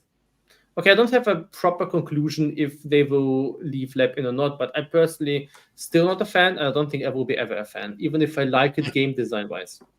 I should be more clear. I say stuff sometimes just because it's funnier as a bit to say remove lab, but I don't actually really care whether they remove lab or not. I just wish I didn't have to run it for Ascendancy. Put whatever farmable Balor is the reward master you want. engagement baiter. Sorry. Yeah, put whatever farmable reward you want behind lab. There are plenty of lab runners who love lab. There's no reason for me hating it to make you take away lab. I just don't want to run it. Don't make me run it. Like Heist. No, I don't ever want to run Heist. They don't make me run Heist, so it's fine. I don't want Heist to go away. I'm not going to run it. And people who like Heist can go run it. Yeah, I'm in the same camp. Like the lab is a unique piece of content and it's very impressive. The daily generation, the different tiles. I just feel it would need some love. And GGG has admitted to that, right? They want to rework like the tiles or make the lab better and more exciting in the future. And this would have been the perfect patch to do it, but they just didn't have the time for it. I think that's as much as they said in their interview. But yeah, it should not be mandatory to do lab on every character to access the Ascendancy power. Because I think also originally that was like the premise of lab was, hey, we're adding this kind of thing that is different from regular PoE, but don't worry. it's not going to be mandatory to run it. It's optional for the people who enjoy this kind of gameplay, right? I think that was the original premise that we were being sold, and then it has been the only access to Ascendancy class power basically since their implementation. And yeah, turns out those Ascendancy classes are not just like small buffs, but they're like very, very essential to making a character. And it's not really optional content at this point. I don't hate this part. I mean, we practically do it once a league and then never touch it again. So this part is, I don't really hate it, but this kind of changed now, especially if you're playing self-found or something else where you need to access your Transfigured Gems. They have actually made lab more important in this patch, a lot more important in this patch. And this is the part where before that it was like, okay, I'm not a fan of it, but I'm going to go through that once per leveling and then do one Uber lab per map, per league. Maybe twice if I somehow mess up or fall asleep in one of them. But tying in, and I could also usually just skip the enchantments on self and I would say, whatever, I'm not running lab for enchantments on trade. I would usually just buy the base. But now they've basically put it into a place where lab has become more important. And I don't want this to exist. I'm with Balor that, well, there's people who like lab. They can run that. But I don't think this should be the core part of PoE. I feel like it would be much better if Transfigured Gems would be, I don't know, maybe they can drop, maybe they can exist in, maybe there could be an orb that you upgrade a gem to the Transfigured version. There's like a lot of implementations you could go with. I don't think it should be lab. Or lab could be an alternative to that. I'm not sure. I think that would have been the perfect opportunity to give some love to gem cutters, strong boxes, and maybe Vaal side zones again, to, you know, have them drop Vaal versions of Transfigured Skill Gems or something like that. Maybe not frequently, right? Like, I mean, it could be 1 in 10 Vaal side zones that has that mod, but I just feel like that the rework of Vaal side zones that was last patch, I believe, has fallen a little bit short of my expectations. It's just there's never any compelling rewards in there. It always feels like a waste of time. It's also a numeric balance problem. There is the Ultimatum mod where you get an Ultimatum piece, has a frequency of 1 in 20,000, 1 in 30,000, something like so absurd you would never actually run for that. And there was this mod where you could reroll it, and people were trying to do that, and it's been a complete bait.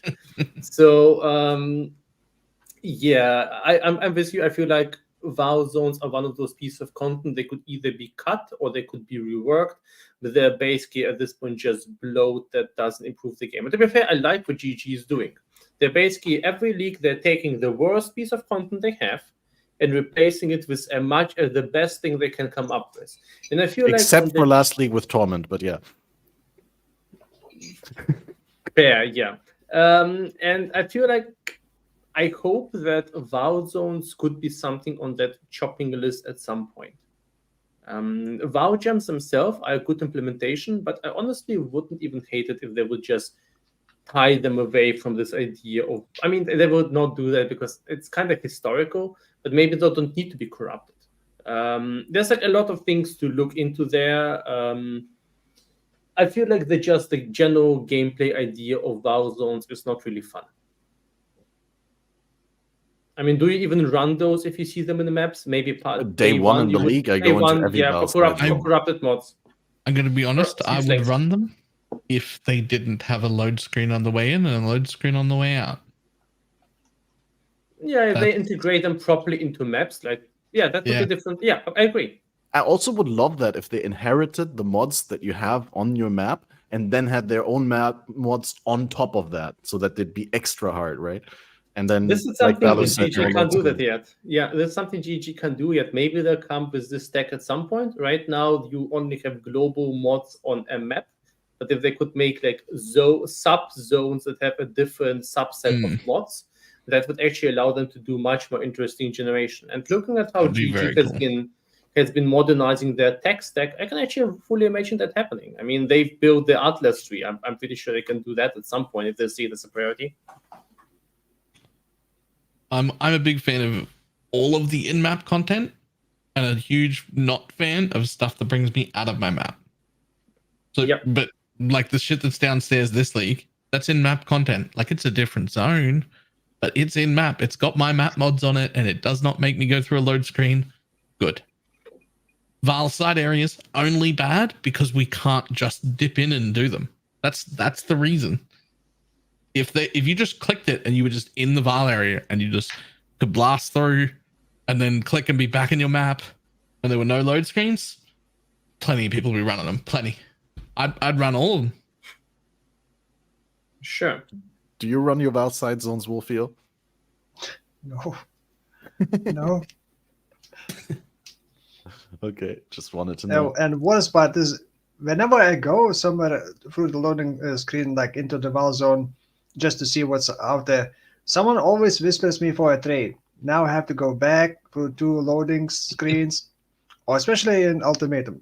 All the trades happen during Ultimatum or when I'm inside the wood. So that's kind of the only problem that I have with the league.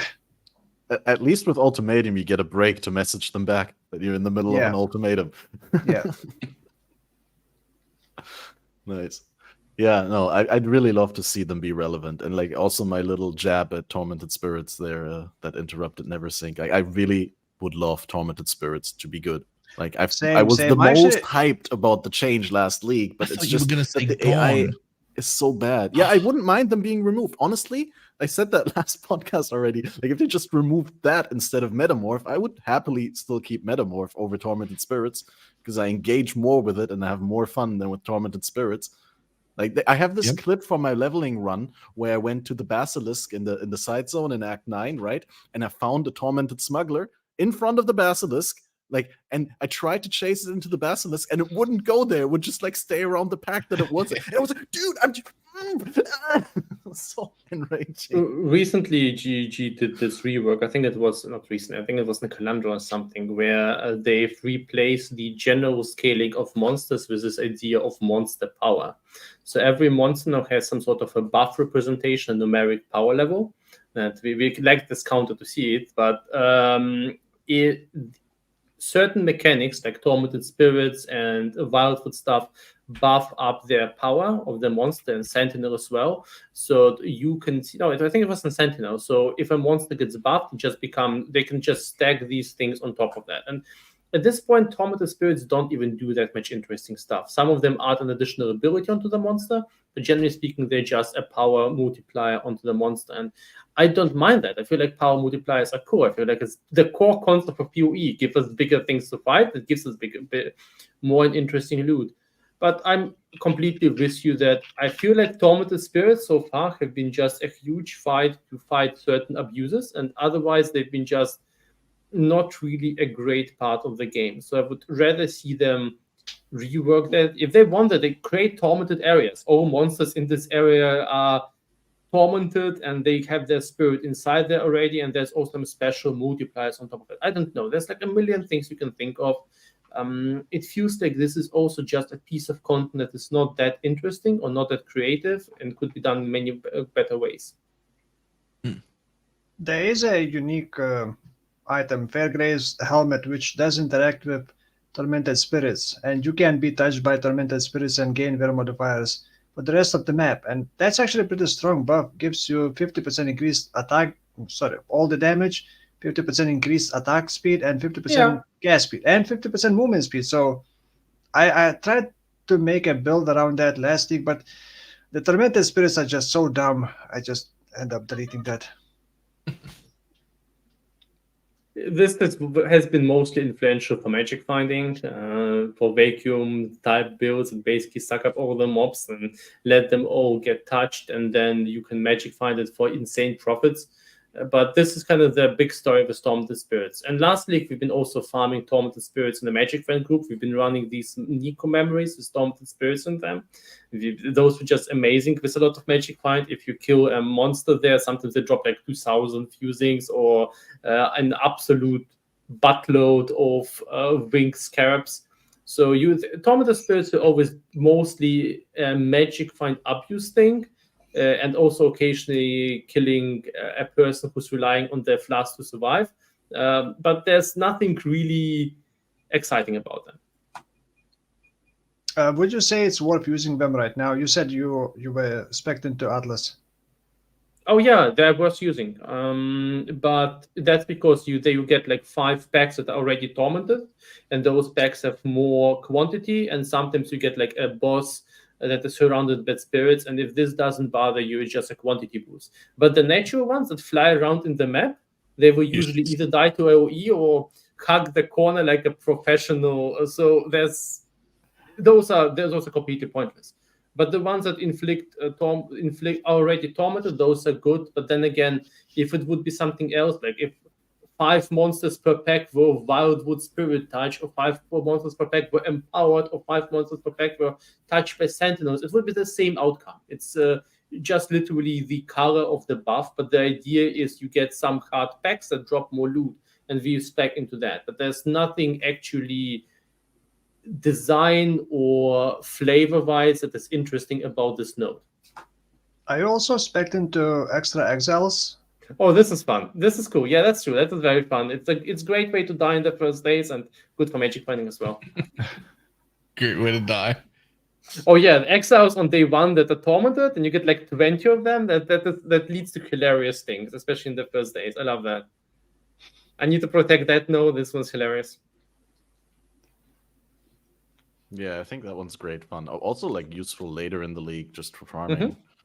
Like I've heard some people do insane stuff in SSF with that. Just one last question about Lab. I'm sorry, I keep coming back to Lab, and you guys always try to move away from it, but it's okay. GG as well. Yeah. Are there any enchantments that you miss that need to come back as effects in some shape or form? Because we've not only lost the helmet enchants that have been rolled into the Transfigured Gems partially, but we've also lost the boot and the glove enchant. I personally really loved my off-spite glove enchant that whenever I got hit would just do like a fan of projectiles that left chilled ground. And obviously that easily enables hyperthermia for builds that can't get it otherwise. And in general, it's just a great mechanism to escape when you're getting hit. Those were all good things. You had like the spiting and reflection and stun avoidance and leech, but in a way those felt a little bit like a crutch. And it's gonna sound mean, but I'm just gonna say to mean make better builds that don't rely on conditional stuff. And this is probably a better thing to do than relying on leech from your boots. So that is active in just specific situations. So yeah, but the 10% movement speed if you haven't been hit recently was so good in hideout. I'm missing that. I'm missing that for sure. But still, it's honestly, it's for the best that they're gone. It's now that I'm looking at that, I miss some of them. I would still like the movement speed or the defensive glove enchants, but it's good that they're gone. They've been not good for the game, I think. So I have a slightly unrelated topic I'd like to ask everyone. I've always liked leveling. I'm the odd man out. I'm the weirdo. At least according to my Twitch chat, everybody hates leveling. That seems pretty, not literally everyone, but like as close to everyone as you can get. Most people seem to hate leveling. I had an overwhelming amount of people this league so far on their league start and on alt leveling that have said being able to pick up 30% movement speed from their secondary ascendancy made leveling suddenly fun. It definitely helps to close the gap between good leveling builds and bad leveling builds. Is the problem with leveling that everyone has just that we move so slow? Is it literally just that? No, the problem is that we move so slow for the most part, but some people move incredibly fast because they get move speed from the tree, or they have leveling gear, or like get a lucky drop, right? Like I think the difference between having 0 move speed and 30 move speed is just so big. Whereas like in the end game, we all drop that node because the difference between having 90 and 120 is not that big. I think the big part is that many builds also start much later. So until you reach a certain level, your build doesn't really begin. So it feels bad to play what you don't really want to play yet. Like sometimes you later switch to a different gem because one gem is better for leveling than the other one. I don't think that is just the movement speed. I often always get the 7 league steps on my second character, and it still takes like 6 hours to go through the campaign. And I don't know, personally, I don't mind that much, but yeah, now that I'm looking at that Ascendancy node, yeah, 30% movement speed. If you have no sockets, if you have no gems in your boots, that is a lot. Combine that with 7 league steps, and you're zooming, especially on the raider. But still, you have to kill enemies, but yeah, I think the biggest, I guess, reason is that people just don't like playing non-optimized build, and like killing weak monsters, and just in general using skills that they don't want to use just yet. That would be my opinion. I always struggled a little because I enjoy leveling, even my ults and everything. Like I legitimately actually like it.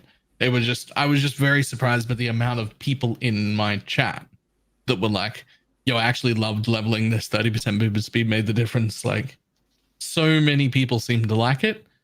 And it's not just movement speed. That also gives 50% all res, 25% all life. Yeah, like that's kind of insane. Like, I kept that node and no gems in all 3 of those pieces. Yeah. Until well into red maps. I was doing tier 14s with 25% life, 50 all res, and 30 movement speed, and like no gems. Yeah, I think this could be. Sorry. No, you go for it. I feel like, I feel very similar. So I'm one of the people who dislikes leveling the most. The initial leveling is fun, but this is for me the highest point of friction. I'm going to use that word now. For building a new character and basically potentially leaving the game. I'm not sitting on the mage blood, and there's a high chance I won't be even using that because I need to make a new character and I don't want to rework the old one. Because I dislike leveling so much. It takes me out so much of the gameplay. It takes so much time. And I usually dislike it a lot. And I gotta say, I like the initial leveling progress so much more, especially due to the helmet and the boots mod, because it did feel faster. So I can actually imagine this is kind of the case that maybe it. I mean, it is a matter of speed. Of course, it's a matter of speed. You level faster, it takes less time, you get through smoother, you have to play around less with resistances. It definitely helps. I've been always in favor of some sort of a leveling skip for future characters, and at least doing it faster in an actual way feels like a good improvement to me. Yeah, I hear on a slightly unrelated note, I hear that node is not only good for leveling, but like also because it's on the Tincture Wildwood Ascendancy, it's heavily encouraged to go 2-hander and then have all the main skill 6-link in the 2-hander, and then no sockets in your chest piece, so you get the 100% increased defenses. So this allows for some new builds. Defense, think about ES. You can now build ES bows or ES 2-handers who have in very high amounts of ES, even with energy blade and so forth. This is just very, very strong. So this node allows for a lot of creativity. It might be the best designed node in this whole expansion because it has an opportunity cost attached to it. It's not just a free thing. It's an interesting opportunity cost. It has places where you want it in an end game and while leveling, it adds something new. It fixes existing problems. I really, really like this. And I think this could be something like a rework Pantheon or something. I don't know. I really like this node design-wise. I feel like it's really cool. Is there any strategy how to find the best NPC faster? People said that they found it, the earliest was Act 2. Mm-hmm. Yes, you find it starting with level 20 from what I've seen. So you get into the caverns and then you can find it. I mean, maybe even the zone before already. And then you follow the yellow trails. The yellow trails have been the best for me. Maybe you just see them the best. And you usually just make a few new zones and will get there quite fast. You can also ask other people, like if you're leveling a second character, you can ask people from your guild or from Global to give you a portal to the NPC when they find it. Wait, I've heard. You can do that? Yeah, you can share it. Balor's private league, they've been doing that early on, like sharing the NPC. So we just open the portal, invite the people, and we can Teleport? Oh, Yep, I've also done that with the King in the Mist. You can also do that in the endgame boss. You can find him and open the portal before that, invite people in there, and get your final node this way. Nice. Oh yeah, that's maybe something we want to still go into. You had this whole Twitter post about your well, can I call it a tinfoil hat theory? But Yes. you have this. I'll just bring it up on screen. This rule theorized that when the King of the Mist or King in the Mist spawns, that it's in the diagonal direction from your spawn point. How have you found this out? And how would you advise people go about finding him? I'm not exactly certain this is exactly correct. So I think tinfoil rule describes it quite best. But basically what I'm thinking about that is that GG, when they're creating these things, they seem to position you in a way that you are near certain events. I am rather certain this is what they went for because they want you to be able to find events at the start. If they would position you somewhere completely in the darkness and there's just nothing all around you, they will most likely not, that you most likely not want that. So I've been basically observing the first time I found the King in the Mist, and I've been looking looking at videos, what kind of things lead to the King. And I've been always feeling that the things that lead to them is nothing. I've never seen a really indicative wisp trail that leads you to the King. So my theory was that most likely there's always events near you. 1 second. Sorry, I have a 3 divine trait. I want to accept that. There we go. All right. So my theory was that they will most likely place events next to you. I've seen enough videos that people find the King in the Mist next to you, and it is map design wise, it felt like it's been usually easiest to do that. It's usually kind of in a cross around you because a lot of the it seems, and actually it was somewhat confirmed when I saw this one glitch minimap, it seems that the obstacles usually spawn above, below, and to the sides of you. So basically devise a strategy combining of these two parts. You will usually find the King in the Mist when there's no wisps there. B, events are usually located next to the spawn point, at least next to the spawn point. This doesn't mean the King can't spawn anywhere else. It doesn't mean he will spawn next to you. But we're just checking the cross directions next to you. There's most likely events there. And if there's no wisp nearby, the chances that the King is there is also quite good. So I've tested it out on, I think, like 14 maps and found 3 of those Kings.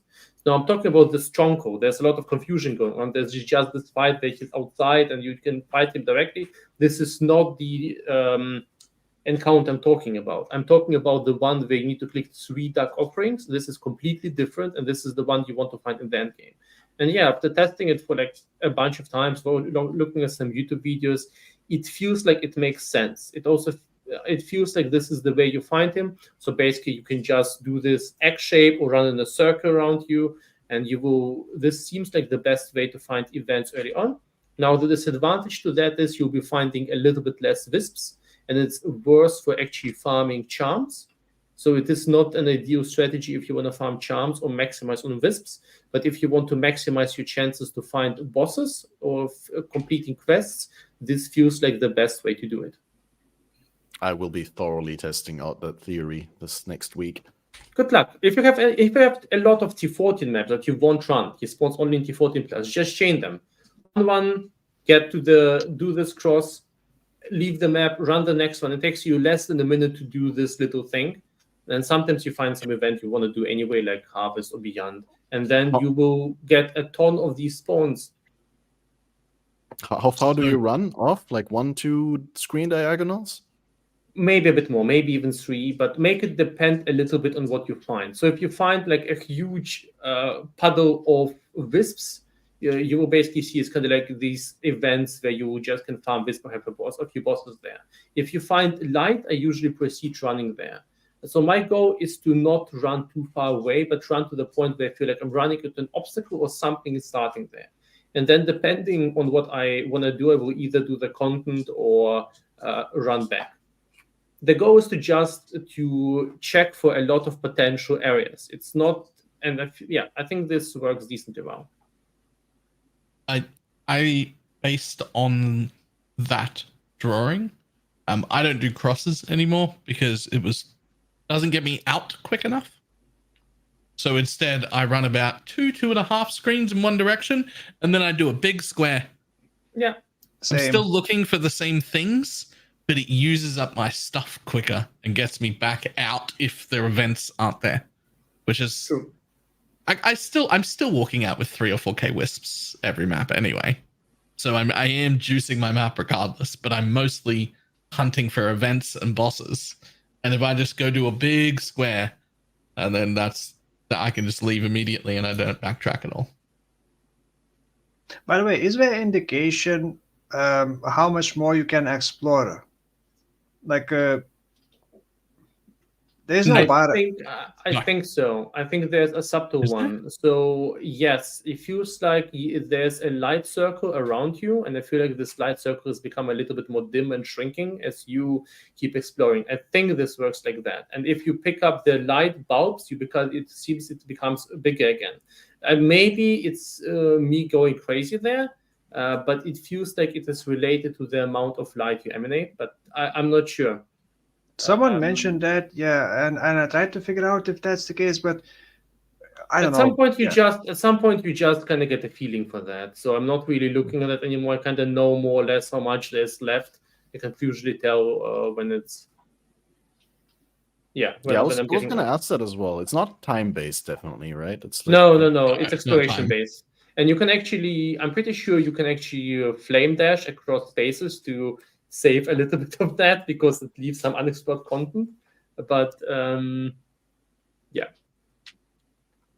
Okay. That's very useful information. I'm going to have to try all of that. This is actually the first time I've walked into a map this whole podcast because I've been too excited talking. But I'm walking in to look at the circle to see if I can tell any difference. All right, let us know what you find. Well, it's a perfect jumping point to talk about the uniques. Have you found any of the new uniques? Which ones have you found? Are you using any of the new uniques in your build? I've already shown you my, what was the name of the jewel? That which was taken. That's a pretty good one. And obviously they can be really good with, like, they can roll all the prefix and suffix modifiers from the charms, right? There's no restrictions. Oh, I'm running one of those. I can post one of them into the chat. Not sure how to share it better. Other than that, let me think. What else? What other uniques were there? There are some new replicas. I haven't touched those. New uniques. A friend of mine has been using the new pragmatism armor. Isn't that armor like really bad? You start with plus 10 levels, but the more gems you add, the more levels you use. He's a link-based supporter. He likes that. There's also a trick for that. Ulnatol's Vaal gives you a link in your chest without having a link in your chest. And also, the Chieftain node gives you a link in your chest that isn't a link in your chest. But it's an attack, so... Yes. But now you can have a 6 link, and there are some attacks that scale with levels now. Frostblade. There always were, like the new Frostblades, but then also elemental hit and like other, like those sort of attack-based things.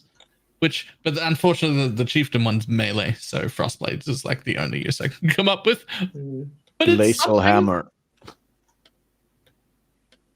I like the unique boots that change movement speed, gives up to 100% movement speed when you get hit. But it's like every time you get hit, you get a random buff between minus, or should I say 40% reduced movement speed and up to 100% increased. But you can be enough, what's the wording? Essentially mitigate the negative, and you can always have like a minimum of 0 movement speed, or is it base movement speed? So can't be lowered below base or whatever, Can you not just run that on an evasion build with the gluttony belt and then just use gluttony to take physical damage when you use a movement skill, so you hit yourself until you get the biggest possible buff, and then just run the map without getting hit because you have so much evasion that the monsters don't get hit. Or you can use Forbidden Rite, get 100% movement speed, and then do the map very quickly. I'm curious, how would that work with like Herald of Thunder builds? I'm a big fan of Herald of Thunder because you don't need to get hit by the enemy. You can hit yourself. So with Herald of Thunder, you hit yourself up to 10 times now. So how would that feel? You move, but then you suddenly start moving slower, faster. It'll be very off-putting. Yeah. Yes. Feels like something I don't want to actually run. There might be something ways to abuse that, but I'm looking at most uniques. It feels like the majority of the uniques this league have been not very interesting. Some of them are there probably just to give something back to Heist, since they've removed a lot of potential rewards. I think the most interesting ones is their Daunt Jewel is something really, really interesting, I think. I haven't really played around that yet, but I can absolutely imagine playing with that. And the new Stave, the Burden of Shadow, also looks like something that could be absolutely strong if you build around that. But the majority of other things, like the new weird Ultimatum ring and Pragmatism, and I'm counting the 3 replica fragility and powerlessness juices unique is kind of like a bit mean. I kind of expected more from that. Yeah, it's not that exciting. I think unique-wise, the biggest impact is definitely that which was taken, and everything else is kind of meh.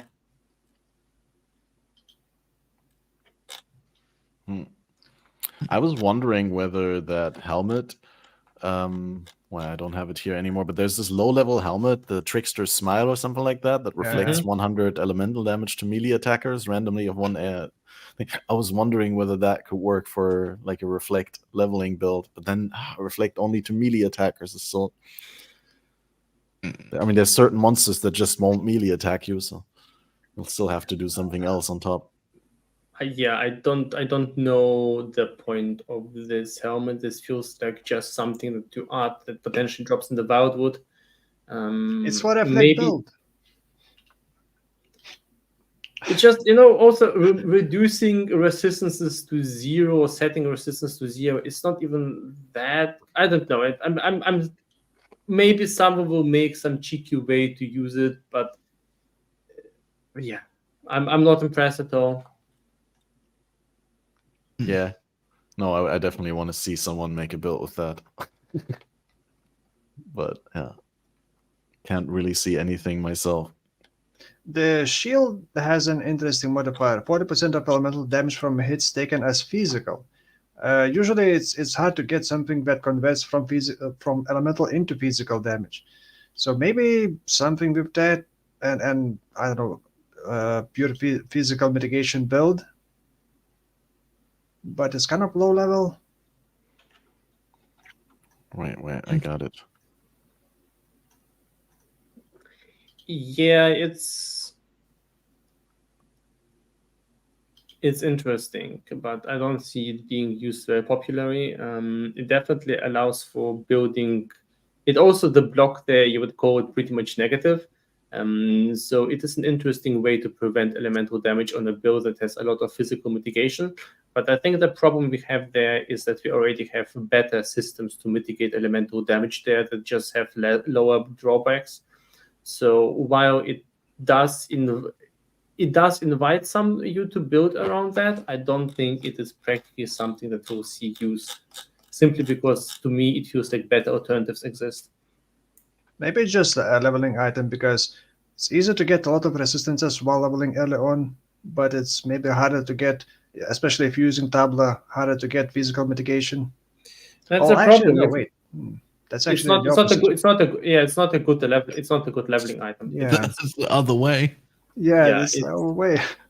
It turns the thing that's easy to mitigate into the thing that's the hardest to mitigate in the game.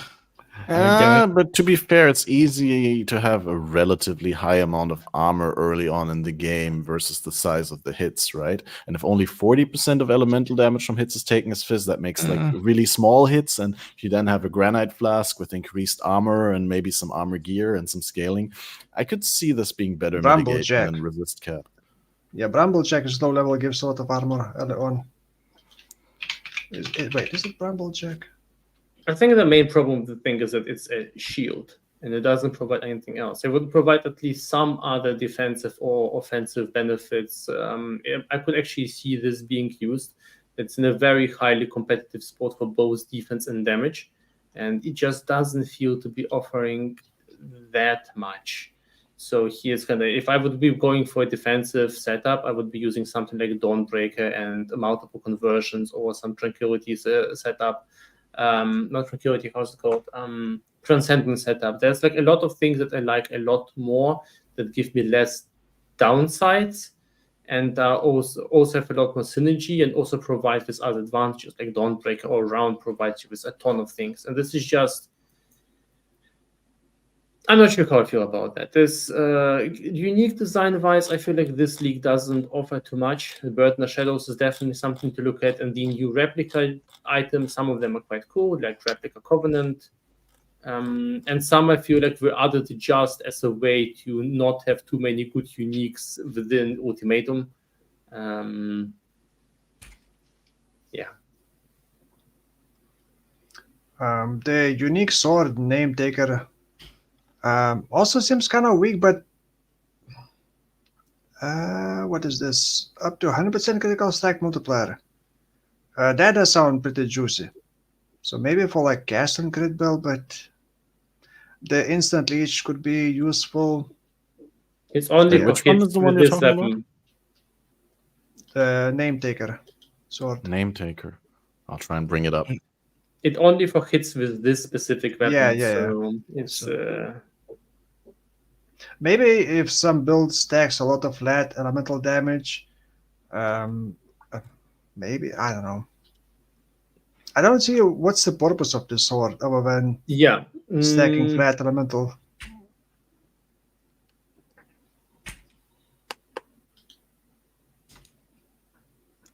I suppose there's an advantage to that, and if you build some sort of a dual wield, or I don't know, maybe some dual wield cleave thing, you could put a visit stacks a lot of flat damage. You could potentially have a lot of insta leech, which is certainly not bad because it does provide a lot of phantasm. Someone suggests. I don't know. Maybe maybe you can animate that as a weapon. Phantasms? You could animate it as a weapon maybe and use it as on a the weapon. chains of command. Or on the self-animate weapon. So this is something you could probably go for. But overall, well, if you self-animate, then you just like you have to buy a whole bunch of them and throw them on the ground, and then they time out. No. There's self-reflect. Oh right, there's okay. Yeah. New tech to play. The with. more interesting thing with the animate weapon of self-reflect would be Energy Blade, because you can activate Energy Blade, summon the weapon, so you're gonna have the Energy Blade, and then disable your Energy Blade and get back your normal weapon to buff those minions. But the duration is very short, and you would have to do that pretty much all the time. Maybe that's the build to play. I definitely like the idea of the new self-animate energy weapon tech. That's definitely something I feel is super cool. But yeah, in general, it feels like we have so many cool things to play around with this league. The league itself is good. There's new gems. There's Ultimatum. That people have been just quietly accepting the fact that the majority of the uniques is very unexciting. I haven't actually seen anyone complain about that, which is good. I suppose we can't have everything in one league, and this league offers more than enough content. Some of the new replicas I'm interested in. I haven't really got excited about any of the uniques except the replicas, but that's fine. That's fine. I got so much. I don't care. Yeah, there's so many toys for me to play with. I didn't even notice the lack of new uniques until it was brought up just now. There's just too many new toys for me to play with. Also, there's one more thing I'd like to mention. It feels like it's a bit of a foreshadowing. It's not even if you take a look at the flavor text of all of the replicas, they're very, very similar, and they link to some sort of foreshadowing or event that basically the whole lab or this whole heist complex with the whole research is kind of like this SCP Foundation type club that the GG's been thinking of, that something catastrophic happened there. Everyone managed to escape. There was some catastrophic storm and some event is happening that they can't stop. And this feels like a lot. They've been doing that quite a few times. For instance, before they introduced, I think it was PoE 3.0, they introduced all of the goddesses or the gods as uniques, like have the relocation patients and all of the other uniques related to gods. It feels like they're brewing up something that is related to whatever is happening in Heist. So if you take a look at the description of those, you will see that there's a story being told through all of the uniques. Yeah, there's just a lot of flavor text that talk about like failed experimentation and prototyping and unexpected effects and all that. I wonder whether we'll see some content in the future that relates to that could possibly be the result of careless experimentation with these replicas from a lore point of view, obviously, not from actual players. Right, like some sort of super weapon that escaped the lab, or I don't know, something like that. But yeah, I feel like we've done a great job touching upon all the points that I felt were important to touch upon. But before we move on and round this thing off, I'd like to ask you if there's something that you'd still like to talk about, and if there isn't, then tell me about what you're still excited to test with the Transfigured Gems. Wolfo, I'm sure you got your eye on a number of Transfigured Gems for future I experimentation. had, but now I'm kind of locked into not knowing what to do. Too many choices, and I'm doing always so many builds. I don't really want to do the same build if there's only just small changes. So I'm just still thinking about what to do. Probably gonna be doing Volcanic Fissure of Snacking, as I call it, snacking. It pretty much chains like a Vaal version, but it doesn't spit out projectiles. So probably gonna attempt to do that as a stun build. Maybe, I don't know. Other than that, I really don't know what to do next. Yeah, I'll say the same thing that I said last time again. I really want to try that Glacial Hammer, dude. Every third hit, guaranteed crit. Maybe some crit ignite with Glacial Hammer. Maybe with two-hander on the Warden, and then go like super big chest piece. I don't know. I'll find something. And I'm sure it's going to suck, but hey, at least I already got a solid build to fall back on. So I deserve to do a bad build now. Well, Glacial Hammer has been pretty good for a couple leagues, especially with the Trinity and with the Heat Shiver, which got nerfed quite hard. It's still really good, by the way. Yeah. Just I'm seeing it not used a lot of places where it should be. Looking through PoE Ninja and stuff, people have abandoned it really quickly. But if it never existed in the past, and we got given a helmet that said you deal 60% more damage, we'd all be collectively losing our fucking minds. I'm still it's using a lot it, weaker than it was, but it's 60% more damage still. So do we keep looking at it? It's still pretty good. Wait, which I'm helmet are still you using talking it about? on my totem. The Heat Shiver. Still Yeah. using it on my right, totem yeah, character. It still is insane. No, it's actually real good still. I just needed to throw that out there. That's all. The replica Heat Shiver looks kind of weak. No. Even if you maximize the shock no. effect. Okay, let's say you get up to 100% shock, which very rarely happens. You would only get 50% lighting as extra cold.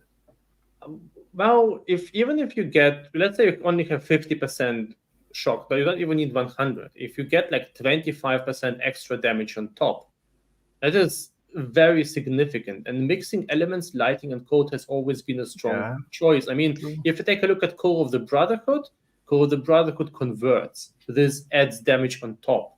And it takes a helmet spot and also gives you regen, some defenses. It's totally all right. It's a powerful item to build for good builds, and I think you'll see endgame builds varying that. Maybe if you build like a total perfect awaken Vogue whatever elevated helmet, there's some things that will start competing with that. But as I said, I'm using a normal heat shiver right now, absolutely satisfying with that, and it's really good. People are just remember the old heat shiver has been adding some stupid 130% extra damage. They had to actually talk to people who have been saying it's been fine and GG is over nerfing things. But yeah. Okay, yeah, but you know, I mean, it still gives 60% more damage for a helmet slot. That's really good. Yeah, it's insane. Yes. Yeah, looks really good. Well, what builds are you still doing, NeverSync?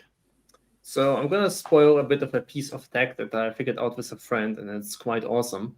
So when I started with my Frostblink totems, we had a second build, and he was so excited that he actually played it. And the idea there is he also played Frostblink, but he put Frostblink on cast on crit.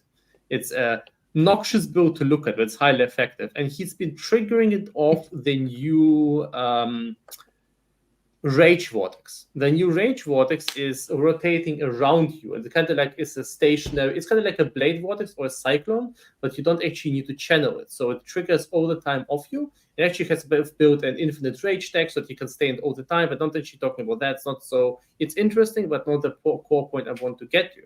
But the interesting thing about that the Rage Vortex counts as one attack, and then there's this little underused gem called Ambush.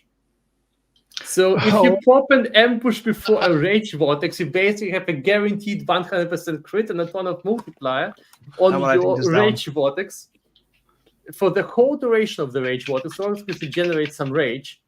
So you can build it for all kinds of damage or COC builds. And I'm feeling like maybe I'll actually go for a Void Watch or Rakyata's Dance build myself some very semi-old school character, build Cyclone and Rage Vortex at the same time if I can.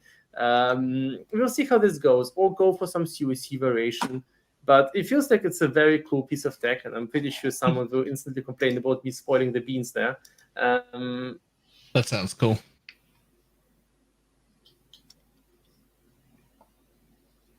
That's pretty crazy. We were thinking before the league start about putting that Frostblink of Wintry Goodness or whatever its name was, putting that on cast while channeling, potentially with Winter Orb. You just like hold down the button and you through the map. Yeah. But yeah, that's maybe something I could try. I know that MB Extreme is actually playing a Winter Orb Slayer, so it can't be that hard to scale Winter Orb properly if you can do it as a Slayer. Slayer's one of the best Winter Orb Ascendancies has been for a while. Oh, really? How come? Charge, stacking, and converting. Okay. They get like 33 charges or something really easily. And presumably the new Relic Cache boots help with that a lot. Oh, yeah, right. Oh, and someone wrote ambush only works with one hand. That's true. Sorry, I want to interrupt there. That's true. But Rage Vortex has another trick up its sleeve. It only works with your main hand as well. So you can use all kinds of offhand, like in the meta where you're using the added blah weapons. Yeah, stat sticks actually work with Rage Vortex. So it's a bit of a silly setup, but those new Transfigured Gems are a lot. By the way, never mind. Just remembered something. Okay, fair enough. But honestly, I need to get back into development and further development. I can't no life kill me all day long, but I want to right now. Right. Yeah. Balor, you want to tease any future plans before we hop off? My plans, I don't know my plans. Because after this build, which is, I never want to stop playing. I just want to play this for 3 months, but I'm not going to. After this build, I'm going to be picking builds from my private league that other people want and then making them work. And that's We're going to see how that goes for both fun and community engagement and content on YouTube, and see how everything goes. I'm just going to make builds from the people want from the private league that I also like the look of. Priority to any new uniques or new replicas or new gems, or like if there's a new thing, priority to those things. And I guess priority to those who provide their own POB so you can roast it on stream. Oh no, I don't want. Wow, that's, I feel like you set me up to sound very elitist there, but I don't want their path of buildings. I'll do a better job on my own. Just the idea. I just want the idea. I'm sorry. That's worse than the potential roast ballot. I just want the idea. Just give me the idea. I'll build it. That sounds so bad. Keep your POB. I'll do it myself. Oh, nice. Oh. Yeah. No, that's great. Right. Yeah, I feel like. What about you, Catmaster? What Well, about like your I said, plans? I feel awkwardly drawn to that glacial hammer, right? And I feel like I got to do that because the other build I want to play is I want to have a fast mapper next to my current bossing build, and my intuition tells me that I want to play a Death's Oath Caustic Arrow character, and my chat hates me for that because they've seen me play that build already like multiple times. Yeah, but it's like such a good mapper, right? Like it would be the perfect complement to my bosser, because then I would use that to rush the bosses and generate the invitations and then log on to the bosser to kill the bosses. But I'm sure I can find a like autobomber something build that I haven't played in recent times that maybe has Try some Righteous new Fire. stuff. Yeah, I'm not sure about that. Maybe the mana Righteous Fire. Auto exploding specters. Trust. Auto exploding, but that's been done by you. Like I want my own niche. I want my own little thing that I do, where people are like, Catmaster's actually doing that. Give the new Blade Blast a try. I feel like people are completely sleeping on the Blade Blast scaling, especially if you can invest in the quality and levels. The dagger one? Considering. Yes, it's insane. Yeah, I was looking at but Metal is doing now. So Listen, price is going up. If you don't play any skill Mathel's ever played, you don't get to play PoE. Because he pumps out a new build like every second day. He's done everything in existence. I've been leveling my Frostbling totems and streaming and doing a little bit, and then someone says Master has done this build 2 years ago. What? Yeah. Everything. He's done everything. Frostbling totems have been done? Yeah. Especially before the Transfigured Gem. Yeah, I mean, not 2 years ago. I think he has done it. I have no idea. I'm not following him actively. I occasionally take a look at his YouTube, but yeah, he's pumping out a dangerous amount of build. No, but he's got his routine, right? Like he just starts a new character every couple of days, and it works. And if you play that many builds, works really well patterns. There's so many patterns that you see emerge, and essentially you're like using the same mechanics over and over. I also personally think I should play way more builds. Like that's one of the reasons I agree with my audience to not play the Death Oath, because every time I play a new build, I learn something new about the game, and I learn something new about the economy as well, because playing new builds teaches you what other people want on their items, and then you can price your items more efficiently and craft for profit more efficiently. And I think that's what I should be doing. But yeah, I'll just always do not the rationally best thing, but just whatever impulse I get next. And I'm probably just going to do something with this off again. Who knows? But yeah, I feel this is great. We got a number of episodes still coming up. I'm going to tease the next one. The next one is going to be coming up on let me tell you right now. We got an episode coming with Leggy and Lighty, so definitely SSF oriented, coming in on Wednesday, 11 p.m. GMT again. So 10 hours later start time than this one in 4 days from now. So that will be fun.